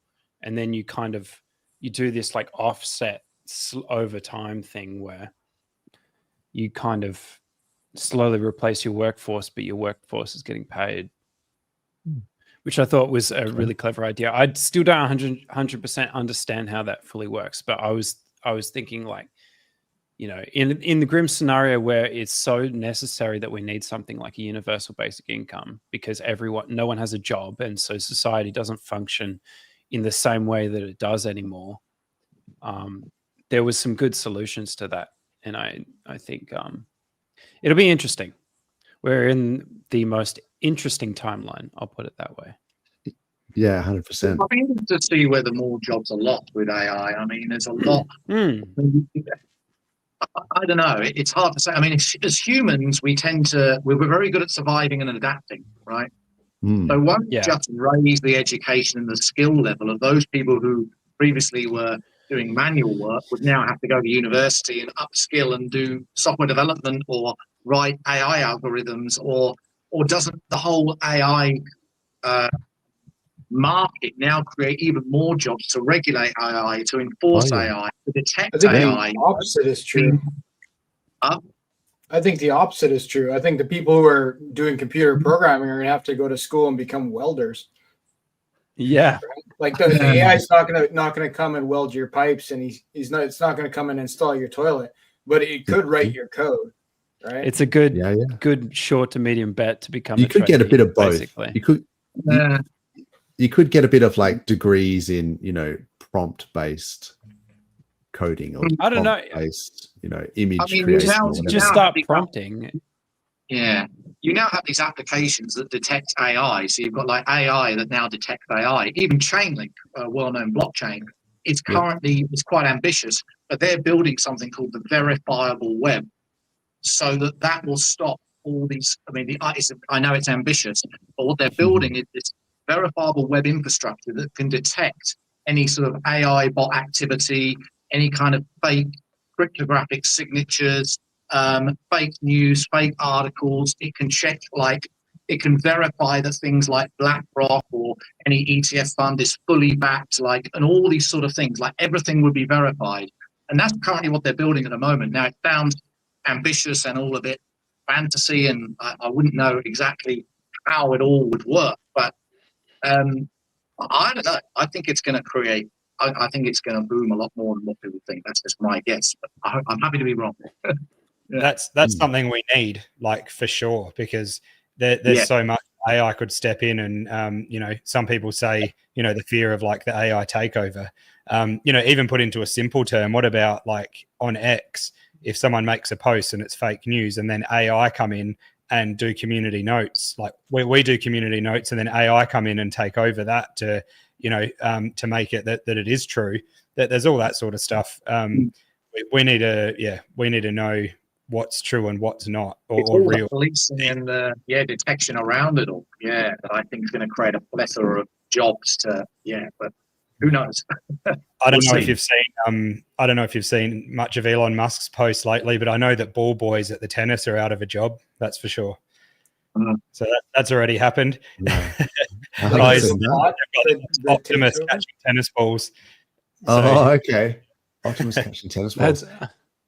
Yeah, that's so funny. I saw someone say, on that video, they were like, "Oh yeah, but Boston Dynamics can do their androids, whatever, can do backflips. So unless you can do a backflip, catching a tennis ball is nothing." And then the comments are basically "Yeah, but those Boston Dynamic ones are pre-programmed to do backflips. The difference is this Optimus will literally catch a tennis ball that you throw at it, and then it will do something else. It's actually not thinking, but that is a big step, a pretty big distinction. This is something that's just programmed to do a function that's impressive, but rather than to actually react to stimulus in a way that is coded, but is using different filters and source data. Have you guys seen that Netflix series? Was it Black Mirror? Those different episodes about it's quite some good, interesting episodes in there. Yeah. Some of that stuff's pretty creepy. It's stressful. Well. Stressful and creepy. Yeah. It's I was like, AI partner you can stick to your room, and it's oh my god, Yeah, it gets pretty hectic. I just wanted to say g'day to so Maxi Cabby. Are we in Oz, baby? Taxi driver, been here since Bitcoin Hex.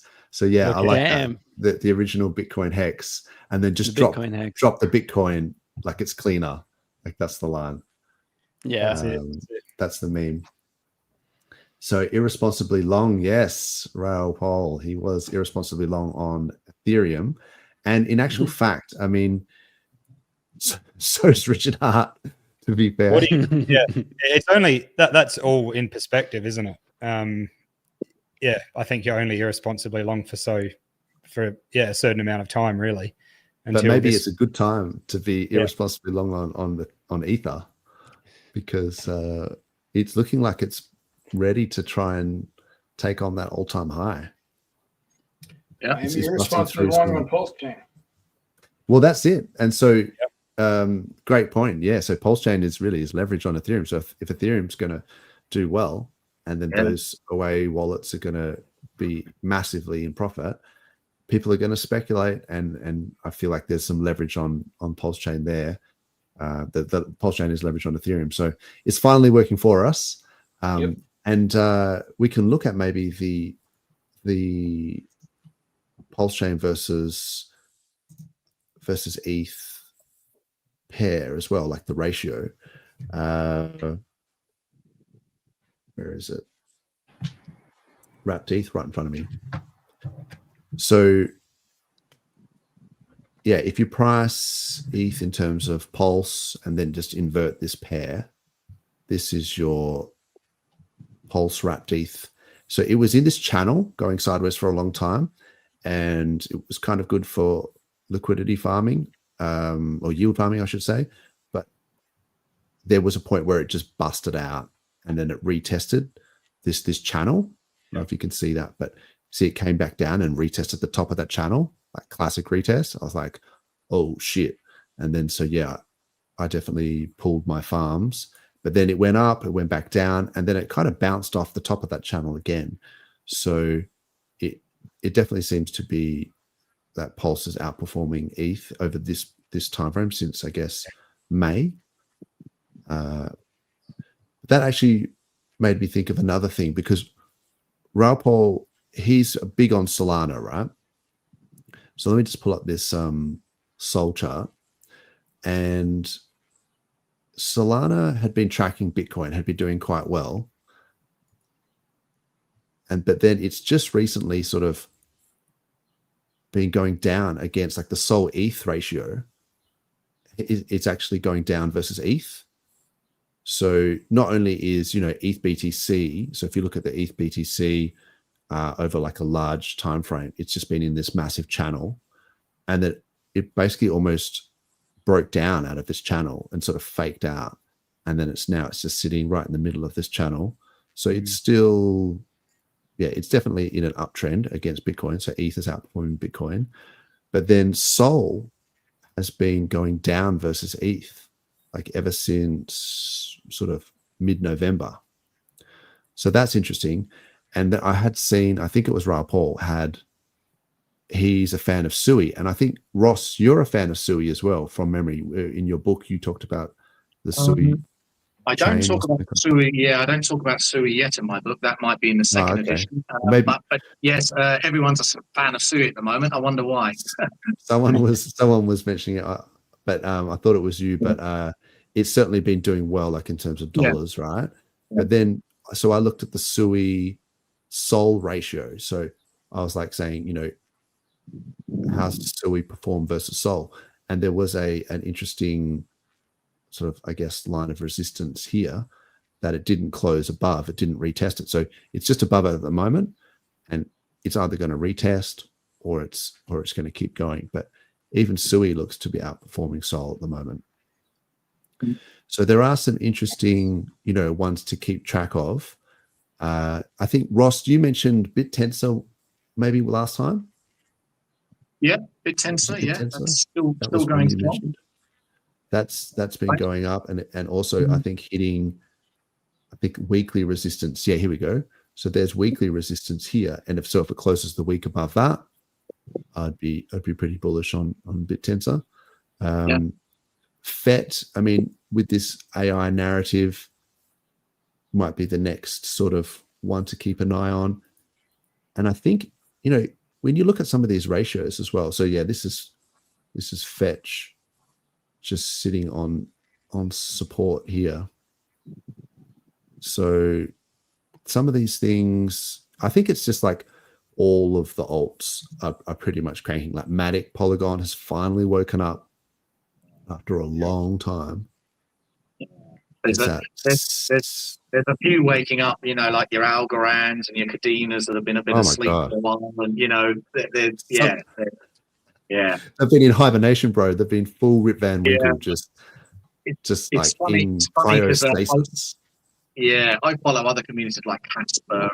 Some of those are livid because Casper's kind of just been meandering for a long time. It's like, well, why is everything else pumping and ours isn't? You know how it can be frustrating if every other coin pumping but yours isn't. But the thing is with Casper, I don't know if you know, but it went up like 1,000x from its all-time low. to its all-time high in the space of a year, guys. It's like, well, it's done 1,000x. Maybe you just need to let it kind of consolidate for a year or two before it does the next pump. I mean, just like XRP did massive gains in 2018. Oh yeah. Everyone buys up here and then go, oh, why isn't it pumping again? Well, it's just gone up like 400x, guys, in the space of a year. Yeah, that's exactly right, isn't it? And I feel like XRP during the week, I mean, that's been the big news. I mean, it's only really up 340%, so like a 4.4x over what's this in the last month. But that's pretty amazing, and particularly for such a high cap, like heavy, like high liquidity coin. But I think this almost started the whole boomer narrative, like the Dino coins coming out of stasis. So XRP, shout out to the XRP guys. Like I really thought that their chart was dead, and then it also shows that if there's something that's being attacked by the SEC, or they're got some weight on their shoulders, a little bit of good news, or whatever. Look what can happen. So if so that's true blue from them, and they've got people selling millions of their coins all the time, VCs that are in it. Imagine what happens with PulseChain when we get that lifted. Yeah, I mean that's what Banter was saying as well, wasn't he? Yeah. I mean, I'm a long-term guy, and I'm not an XRP person. I don't have any XRP, but everyone was bashing XRP. But if you actually zoom out, I'm always like, when in doubt, zoom out. If you actually zoom out long-term over XRP, right from its launch to now, on the log, you look at the log, it's inching up. It was always inching up, even before this pump. You can see they're inching up. Cardano's been inching up over the long term. You can see them. They're massive hockey sticks, yes, but you can still see that uptrend right from launch to the present day. And if you're a long-term investor, it's looking good still. And now it's pumped again. So yeah. And so that idea that if XRP can come back after an SEC lawsuit, then Hex, and the Richard Hart coins can easily do likewise. Yeah, that's crazy. We've got 133 live viewers, so that's awesome. Oh yeah, everyone, of course, and the replay gang. So thanks for joining us, and thanks for joining us, DJ Cryptomatic. Oh, look out! Everyone should get on his Twitch and watch his DJ streams, because it's so awesome, and he's interactive with the audience. And stuff like that, and it's a great time.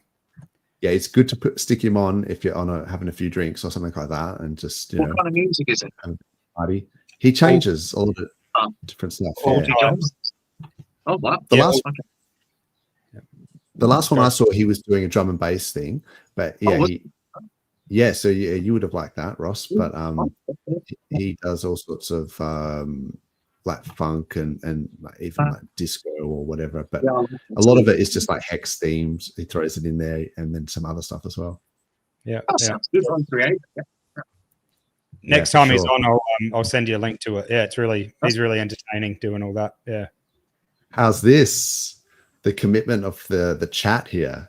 Ooh, look out. Logi 33 is going to get a 5555 tattoo. That is awesome. Mate, that one's for life. That's not just for 15 years. So exactly.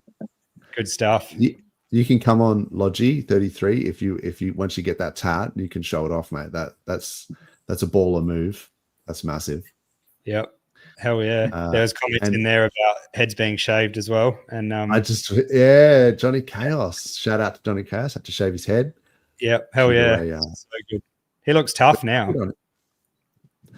Yeah, shaved heads do that. Yeah. It's one of those things that particularly if you're going bold, I feel like just go all in and just do the Bruce Willis. Because bald heads are I don't know, something about it. It's like a very, but mainly I think because people who tend to go bald, they've got very high, lots of testosterone. That's like one of the reasons. So it's like, definitely. But good on him for sort of following through with his bet. Like, it's a shame to see. I don't like to see, him lose that bet and have to shave his head for that reason. But good on him for following through. And what was the bet, Dozza? I think it was Hex to 15 cents versus Bitcoin to 100K. I made it with Eric Wall. Right. So, and I think it actually got close. Like it got to like 12 cents. Yeah. Yeah. So anyway, It was neck and neck. We were all watching on the edge of our seat. Yeah. What's happened to Fast Abdul there? With, yeah, he's got the handlebars. Mustache. Is that a? That's great. You're not holding a squirrel, are you? I can see something. Oh, I popping up. hope so. That's my cat. Oh, it's your cat. He's got the chopper reed. That's the chopper reed handlebars. Yeah. Good. I always remember when Eric Banner did the Chopper. Have you seen Chopper, True Blue? Yes, I the have. movie? Yes. Oh, here we go. just keeping you honest there with the movies. Yeah, I like to do. But Yeah, no, Eric Banner, man, he nailed that. Like, yeah. I mean, Chopper was a pretty scary guy, I think, but Banner really sort of went into that character. What else is in the? Oh, I think there you go. Logic 33 is going to shave his head as well. He's joining the cult. That's right.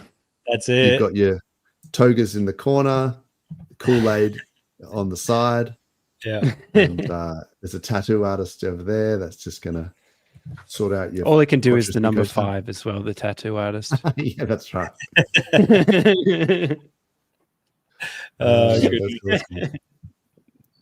Yeah, cool. All right, we've got some cool people in the chat.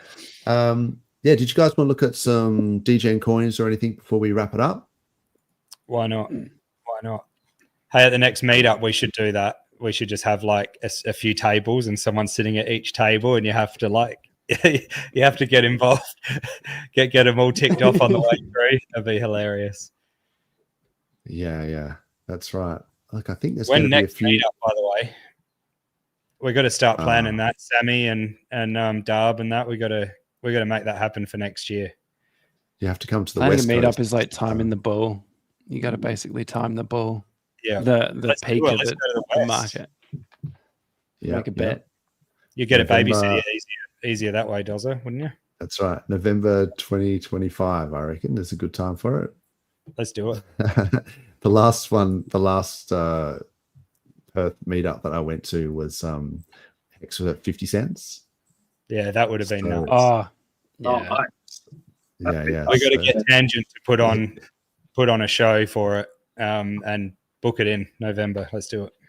Yeah. He's definitely the minister of beats for sure. All right, I'll do a quick transition and I'll see if I can pull up some charts.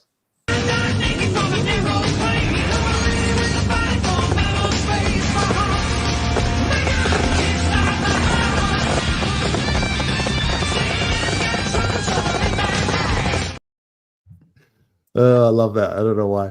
All right, so yeah, we've got the core coins, I guess, for the PulseX or Pulsechain ecosystem over here. We've got PulseX, so it's 4058.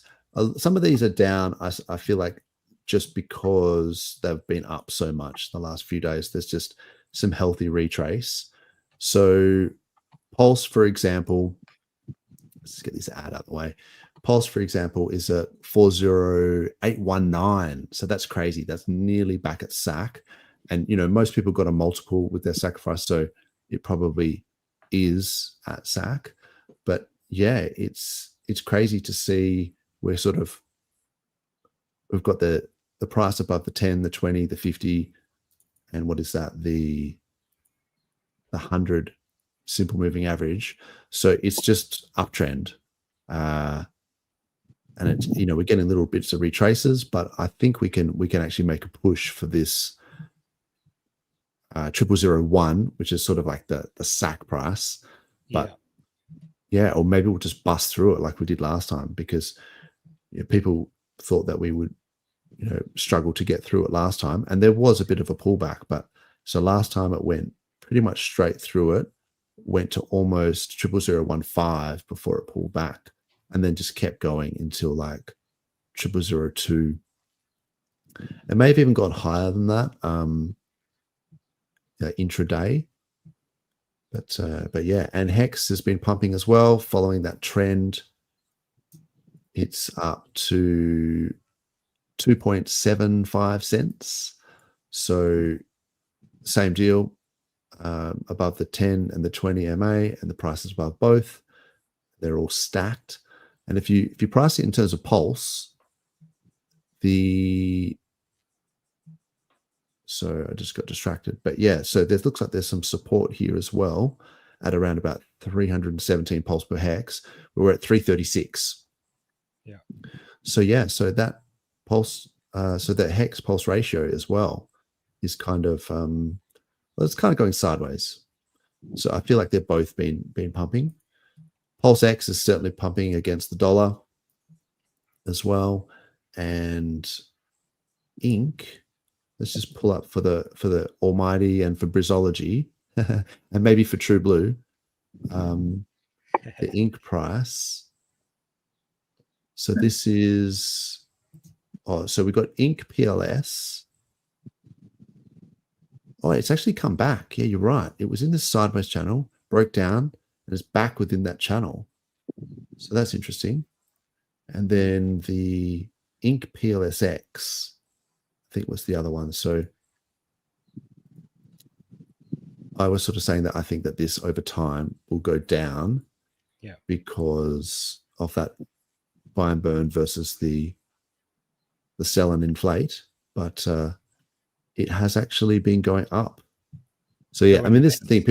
People can speculate on the price of anything. So, you know, when you try and look at tokenomics and you try and look at reasons why things should go up, it's not necessarily always what goes down. Sometimes it's just literally who's got the best meme, like who's got the best narrative, and then people will speculate.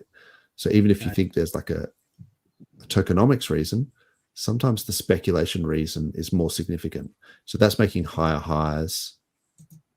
lows and higher highs. So that's USD, sorry. So let's just go PLSX. Yeah, okay. So maybe I was right. So Ink PLSX as a ratio is going down over time. So that's so even though Ink is going up in price against dollars, yeah, it's still going down against PLSX in the long time frame. Maybe in the short time frame, if I went like intraday, like 4 hours or something, yeah, it's pumping against PulseX. But over the long term, it is certainly going down. So anyway, that was my reasoning for what I was saying earlier. Let's also check out some DGen coins. So Tron doesn't seem to be doing much lately. Tinex is down for some reason. Oh, actually, no, about going sideways. What's Volt? Oh, Base Radiant's left just right at that time, wasn't it? Like that. You say Tron isn't doing much. I had a massive pump the other day. Back, you said the name. Some of these memes on Tron, I was just saying. But Tron did do a massive pump the other day. You're right. Maybe they just need better memes. I don't know. What if I go... Tron's got like more daily active users on it than any other chain. About 1.5 million daily active users a day. Yeah. They deal with a lot of like gambling, stablecoin. Yeah. Gambling apps. Yeah. So with Deck Screener, I tend to just go down the list. I mean, in terms of volume, PulseChain's got more volume than Tron. Yeah, Tron doesn't have much volume or total value locked. It's more just the users gambling with small amounts, I think. Yeah. And if you go liquidity, yeah, they've got some. So this is someone I'm not familiar with, but there was certainly that Sun token and Sun Dog, but like they're posting small numbers, and I suppose the volume 170 grand in a day, not huge. No. I feel like there's definitely some other memes that you could look at. Tangang have been not looking too good lately. Peach is up 45% for some reason, but everything's been going down for Tangang. So maybe people have just been rotating into the PDI stuff. Definitely. I always thought Pika was going to be a good bet because it was sort of leveraged on Somi. Shout out to Somi, hardest working content creator in bloody crypto. Oh yeah. He's AI. He's AI. That's right. He's 100% AI. AI can't take his job. Yeah, because he's already AI. Yeah. So yeah, but maybe that's just consolidating, I guess. But I thought that this would be going up more based on his popularity, because I think Somi's popularity has been going up. Yeah. But maybe they've just been buying PDI instead. That's pretty Oh funny. yeah, he's been also, really going hard on PDI at the moment. He talks about Victor and stuff a bit, but the PDI, he is like the loudest voice in the room at the moment. So yeah, I love what he does. Yeah, let's hope it goes well, because he's bullish as on it, and a lot of people are following that. So yeah. Klaus has given us one here. So put your DGen coins in the chat. Cocky New, I think, is on AVAX. That's maybe okay. There's a layup joke there, but anyway. So yeah, you're right. That has been going up. And what was the other one she said? The Sui stuff. Oh yeah. So there is a few meme coins on Sui that have been doing well. So Blub or whatever. Yeah, I haven't got any of these. So, but maybe if Sui ratio on Sol is sort of going up, then maybe some of these meme coins. There's probably more. Like maybe if I go on Sui and then just go by liquidity, there's quite a lot. Cetus, Deep, Podge. I don't know any of these. Some of these look like rugs. You got to look at the dollar volume as well. This is less than $1 of volume. So yeah, it doesn't matter if they've got fake liquidity. Yeah, so maybe just to look at the dollar volume as well. So there you go. Sundang. I don't know what that is. But yeah, I mean, some of these things are just like super risky, just, potential rugs. Have you heard of Hyperliquid, Ross? I've heard of it, but I don't know much about it. Yeah, I think it's a new chain that's just launched. Yeah, I've heard of people talking about it, but I haven't looked into it yet. Okay. Yeah. Just keep an eye on these things, I guess. Yeah, so this is Avalanche, and that's that. Cocky New. Base Radiant, what's been happening with Tide and X? Sorry to butt in. Yeah. So there's a dude called Steve DeFi, and he's launching a bunch of there's a concept that basically like where you tie liquidity to a coin and then you launch a bunch of coins off that. Like there was, I'm not doing it justice, but that was what Vault was. I know you asked what Vault was. Yeah, sorry. When you went outside, I was just like, went rogue. Yeah. No, that's all right. And then also there's another one called Shogun that just launched, which is doing, it's like a tax token, but it's tied to everything, so that it's basically designed for ARB bots to come in, and then it makes money on the ARB bots. So and then there's always like this ratio that's slightly off, and so they're always making profit, and there's just like this massive cyclical thing that goes on, which is going to be really cool to see. It's still in its inflatory period at the moment, so it's a bit down. Yeah, no, I come back, bookmark this, and come back after day 28. We'll see what happens. Okay. Yeah, no, we like it. A little bit of so it's going to be an interesting one. That does look like a capitulation week, and maybe there was a couple days where if you got in the auctions, you were in profit. There was like on day 5, there was like a 12% ROI on the entry to get inflation. So without going into how auctions work, they're a bit like the adoption amplifier lobby in Hex. So right at the start, back when it's not in the UI anymore, but there's like these daily things that happen. You get in and you get a % of inflation. That's how they work. I'm going at a very fast speed and a very high level of some advanced stuff, but yeah, that's what's going on there. How's your project going, Base Radiant? Have you got a launch date for anything for that? No launch date. I'm still basically just soaking in feedback. So I need more people to be like, this is a good idea, this is a bad idea, don't do this, do this. Have you heard of doing it this way? just like game theory overall stuff. Now, basically, the design is pretty set in stone, but there's a few changes we can make before it goes live. Then once I'm really, really happy with it, we'll do some testing. Then we'll do some audits, and then we're getting ready to go live at that point. But that's still a little whiles away, and I want to make it the best thing it can be. So feedback, there's a on down, oh, you can't see, down here, docs.plato.win. There's a simplex chat in there. So if anyone's interested, that's the chat room, or hit me up on X, which is Base Radian.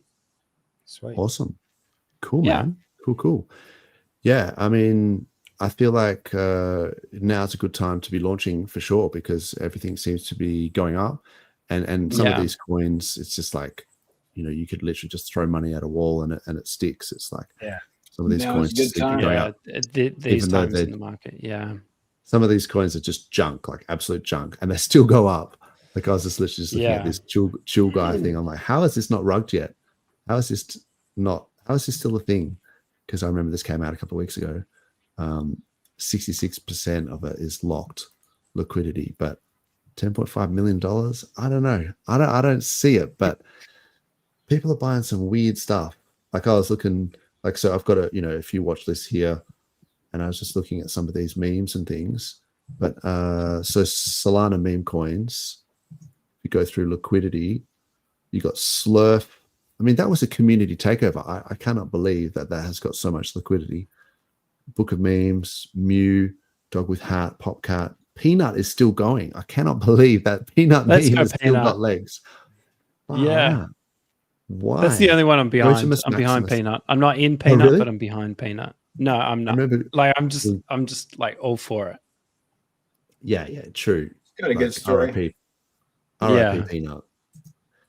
Yeah, but it was sort of almost around the election. So that's why I was for sure that it would be like a lot of the MAGA coins and things like that ended up dumping, after the election. So I was surprised that one still had legs. But yeah, look, some of these ones are coming back. And, we talked about all the old Dino coins coming back as well. So some of those old school narratives. So what you can sometimes do is if you look in, well, it depends on whether those Dino coins are going to actually last more than a week, like their pumps. But you can go on the Wayback Machine and you look up CoinMarketCap from around that time, and it just to jog your memory on what some of those ones were. Because I looked at them the other day and I was like, oh, that's right. Actually, I might have it here. So this is like the web archive. You got the Wayback Machine, and you can just see what like CoinMarketCap looked like back in 2017. Yeah. And it was like, like Ripple, Dash, Litecoin, IOTA, Cardano, Monero, Neo. So that's still Lumens. I remember this shit, like XLM. It was all about BitConnect. Oh man. It's amazing how much it changed, isn't it? Like every few years. Yeah. So it's funny that a lot of these coins in the top 10 just like didn't exist for a long time, and then they just literally came out of cryostasis. But yeah, like EOS, Neo. Yeah, I round tripped a lot of these ones, but XLM, I always thought that had potential. That was funny because it was all like the memes were the narrative was all about transactions per second. And so Stellar Lumens, I remember, had like an amazing like TPS. And it was like, well, if banks are going to adopt it and, Visa rails and all this stuff, then you need to have the transactions per second. And it just all went to zero. So, yeah. Anyway, this is a good comment. Token Sniffer can help. Bait volume. Yeah. Be careful of, liquidity that's not locked. People can rug liquidity if it's not locked. And links, be really careful of, wouldn't be clicking any links for the next year or so.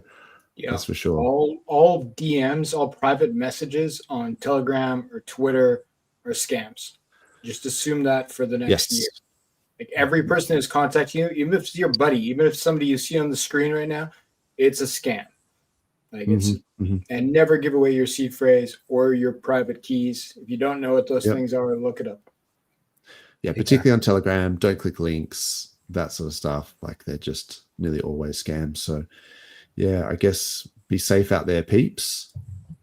Definitely. Hey, did you guys seen that Ulti is launching on the 29th of December? I know, I'm not saying whether to get into it or not. Okay, not awesome. financial advice, but yeah, we had Stefan talking about it, and there's an official launch date. Yeah, December 29th.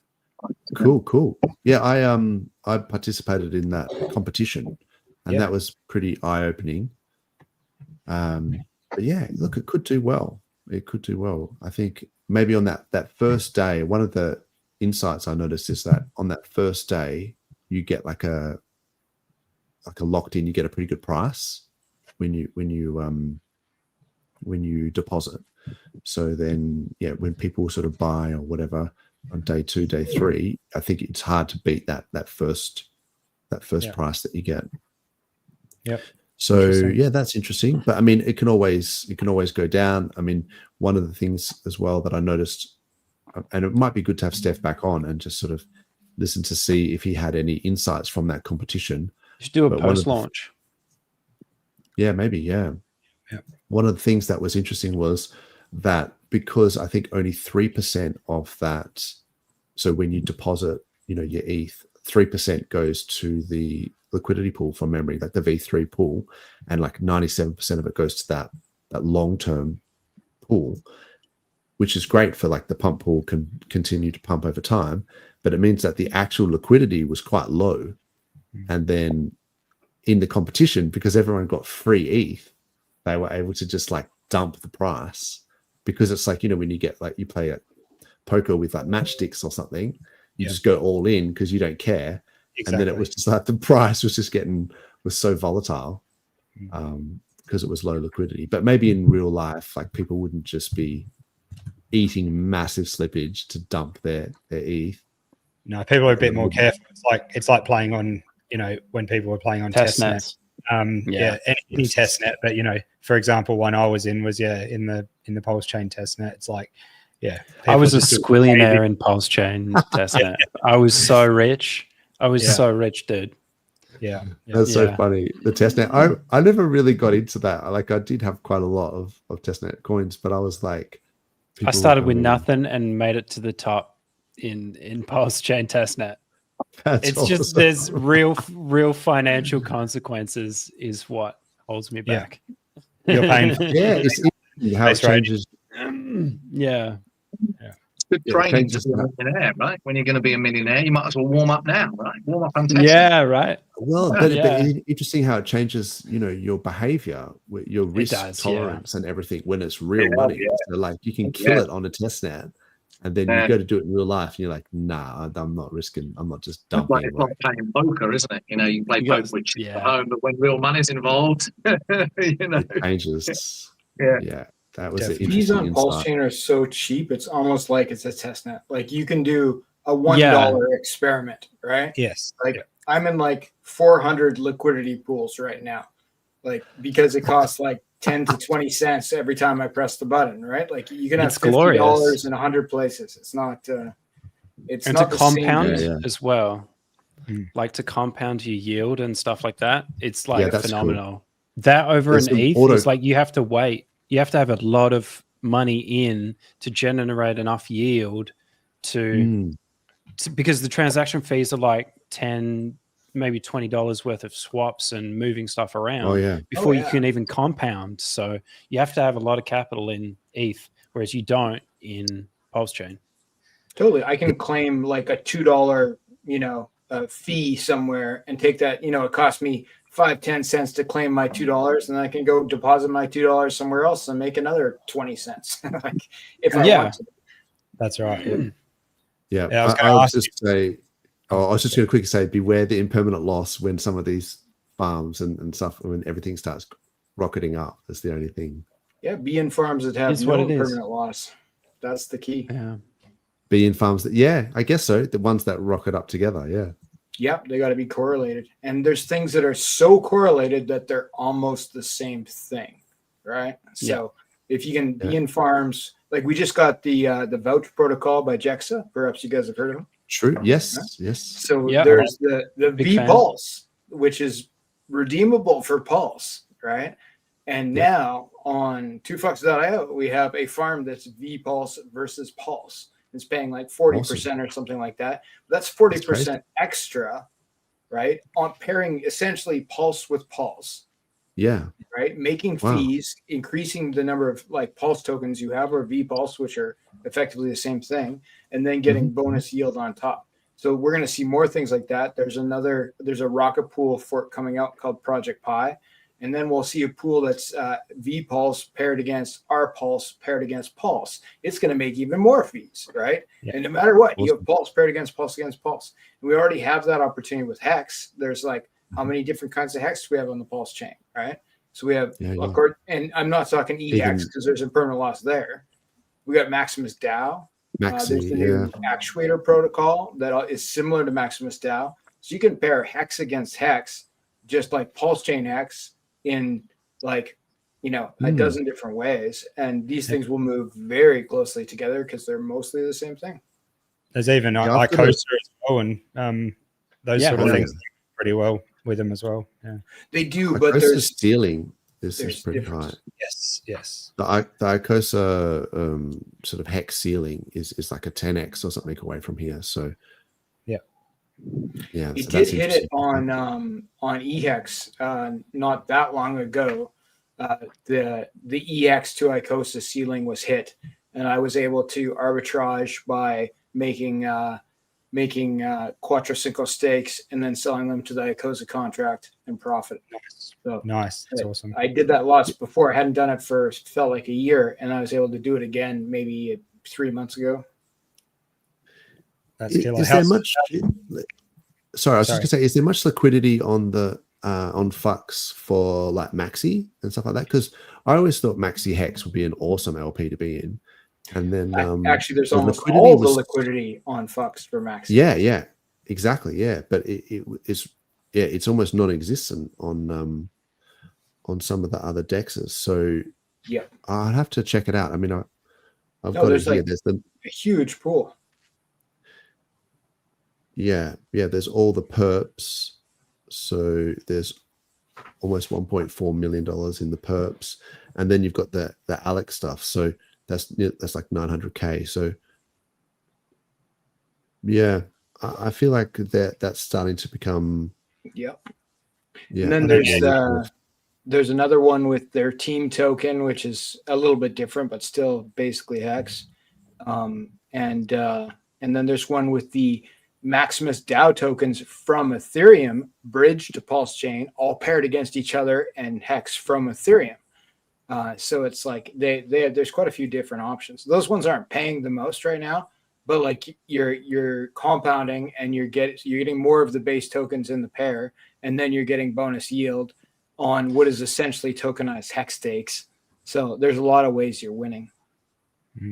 You should bring up 2fucks.io and check out the APRs on there, because the APRs are much higher across on there. We do that on purpose.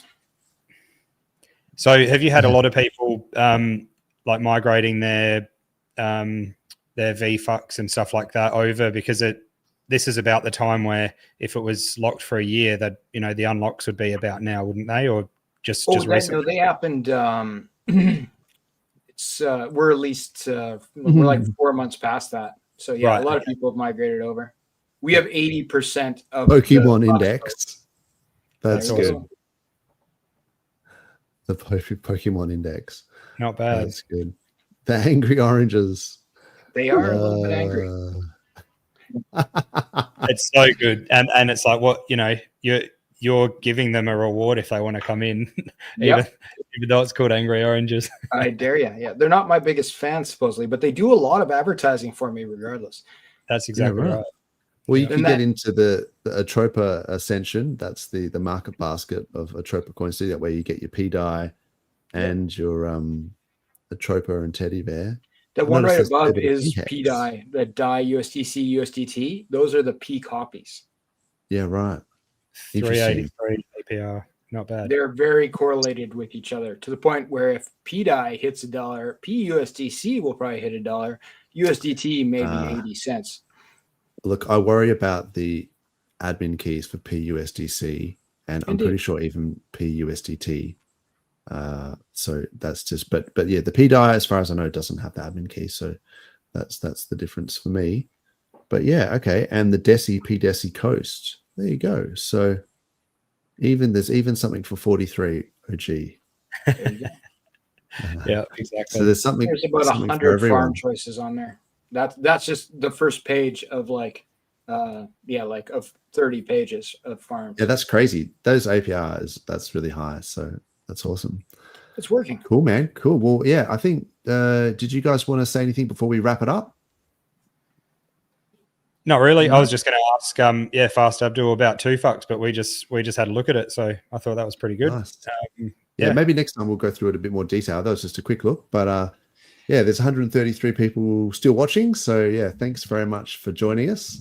And check out everyone's bios and stuff, and then you find out more information. Your Base Radiant's got the Plato thing, Ross Green's got his book, and Fast Abdul's got the 2FUCks, and True Blue and I we just sit here and talk smack about everyone and everything. Exactly.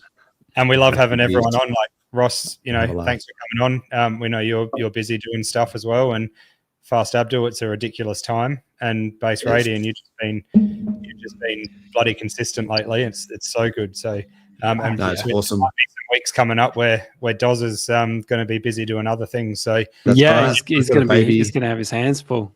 Exactly. Right, baby, 2 more weeks, and then baby is going to be here. So hope wishing you and Klaz all the best, especially Klaz. Yeah, thanks. Awesome.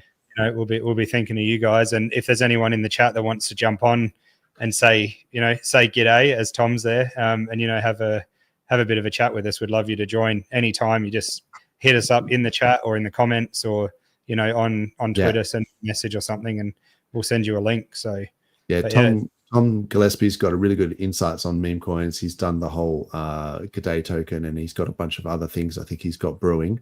So he's be good to have him on. And it'd be good to have KG on and talk about the wallets and stuff that we talked about before as well. Yeah. So he'll be on hopefully in the next couple of weeks. I've had just to and fro with him whether it'll be an okay time to come on a Friday, or if we do another time stream that suits him better. But we'll have KG on soon, so that's going to be great. Awesome. Well, thanks again to the Repay gang.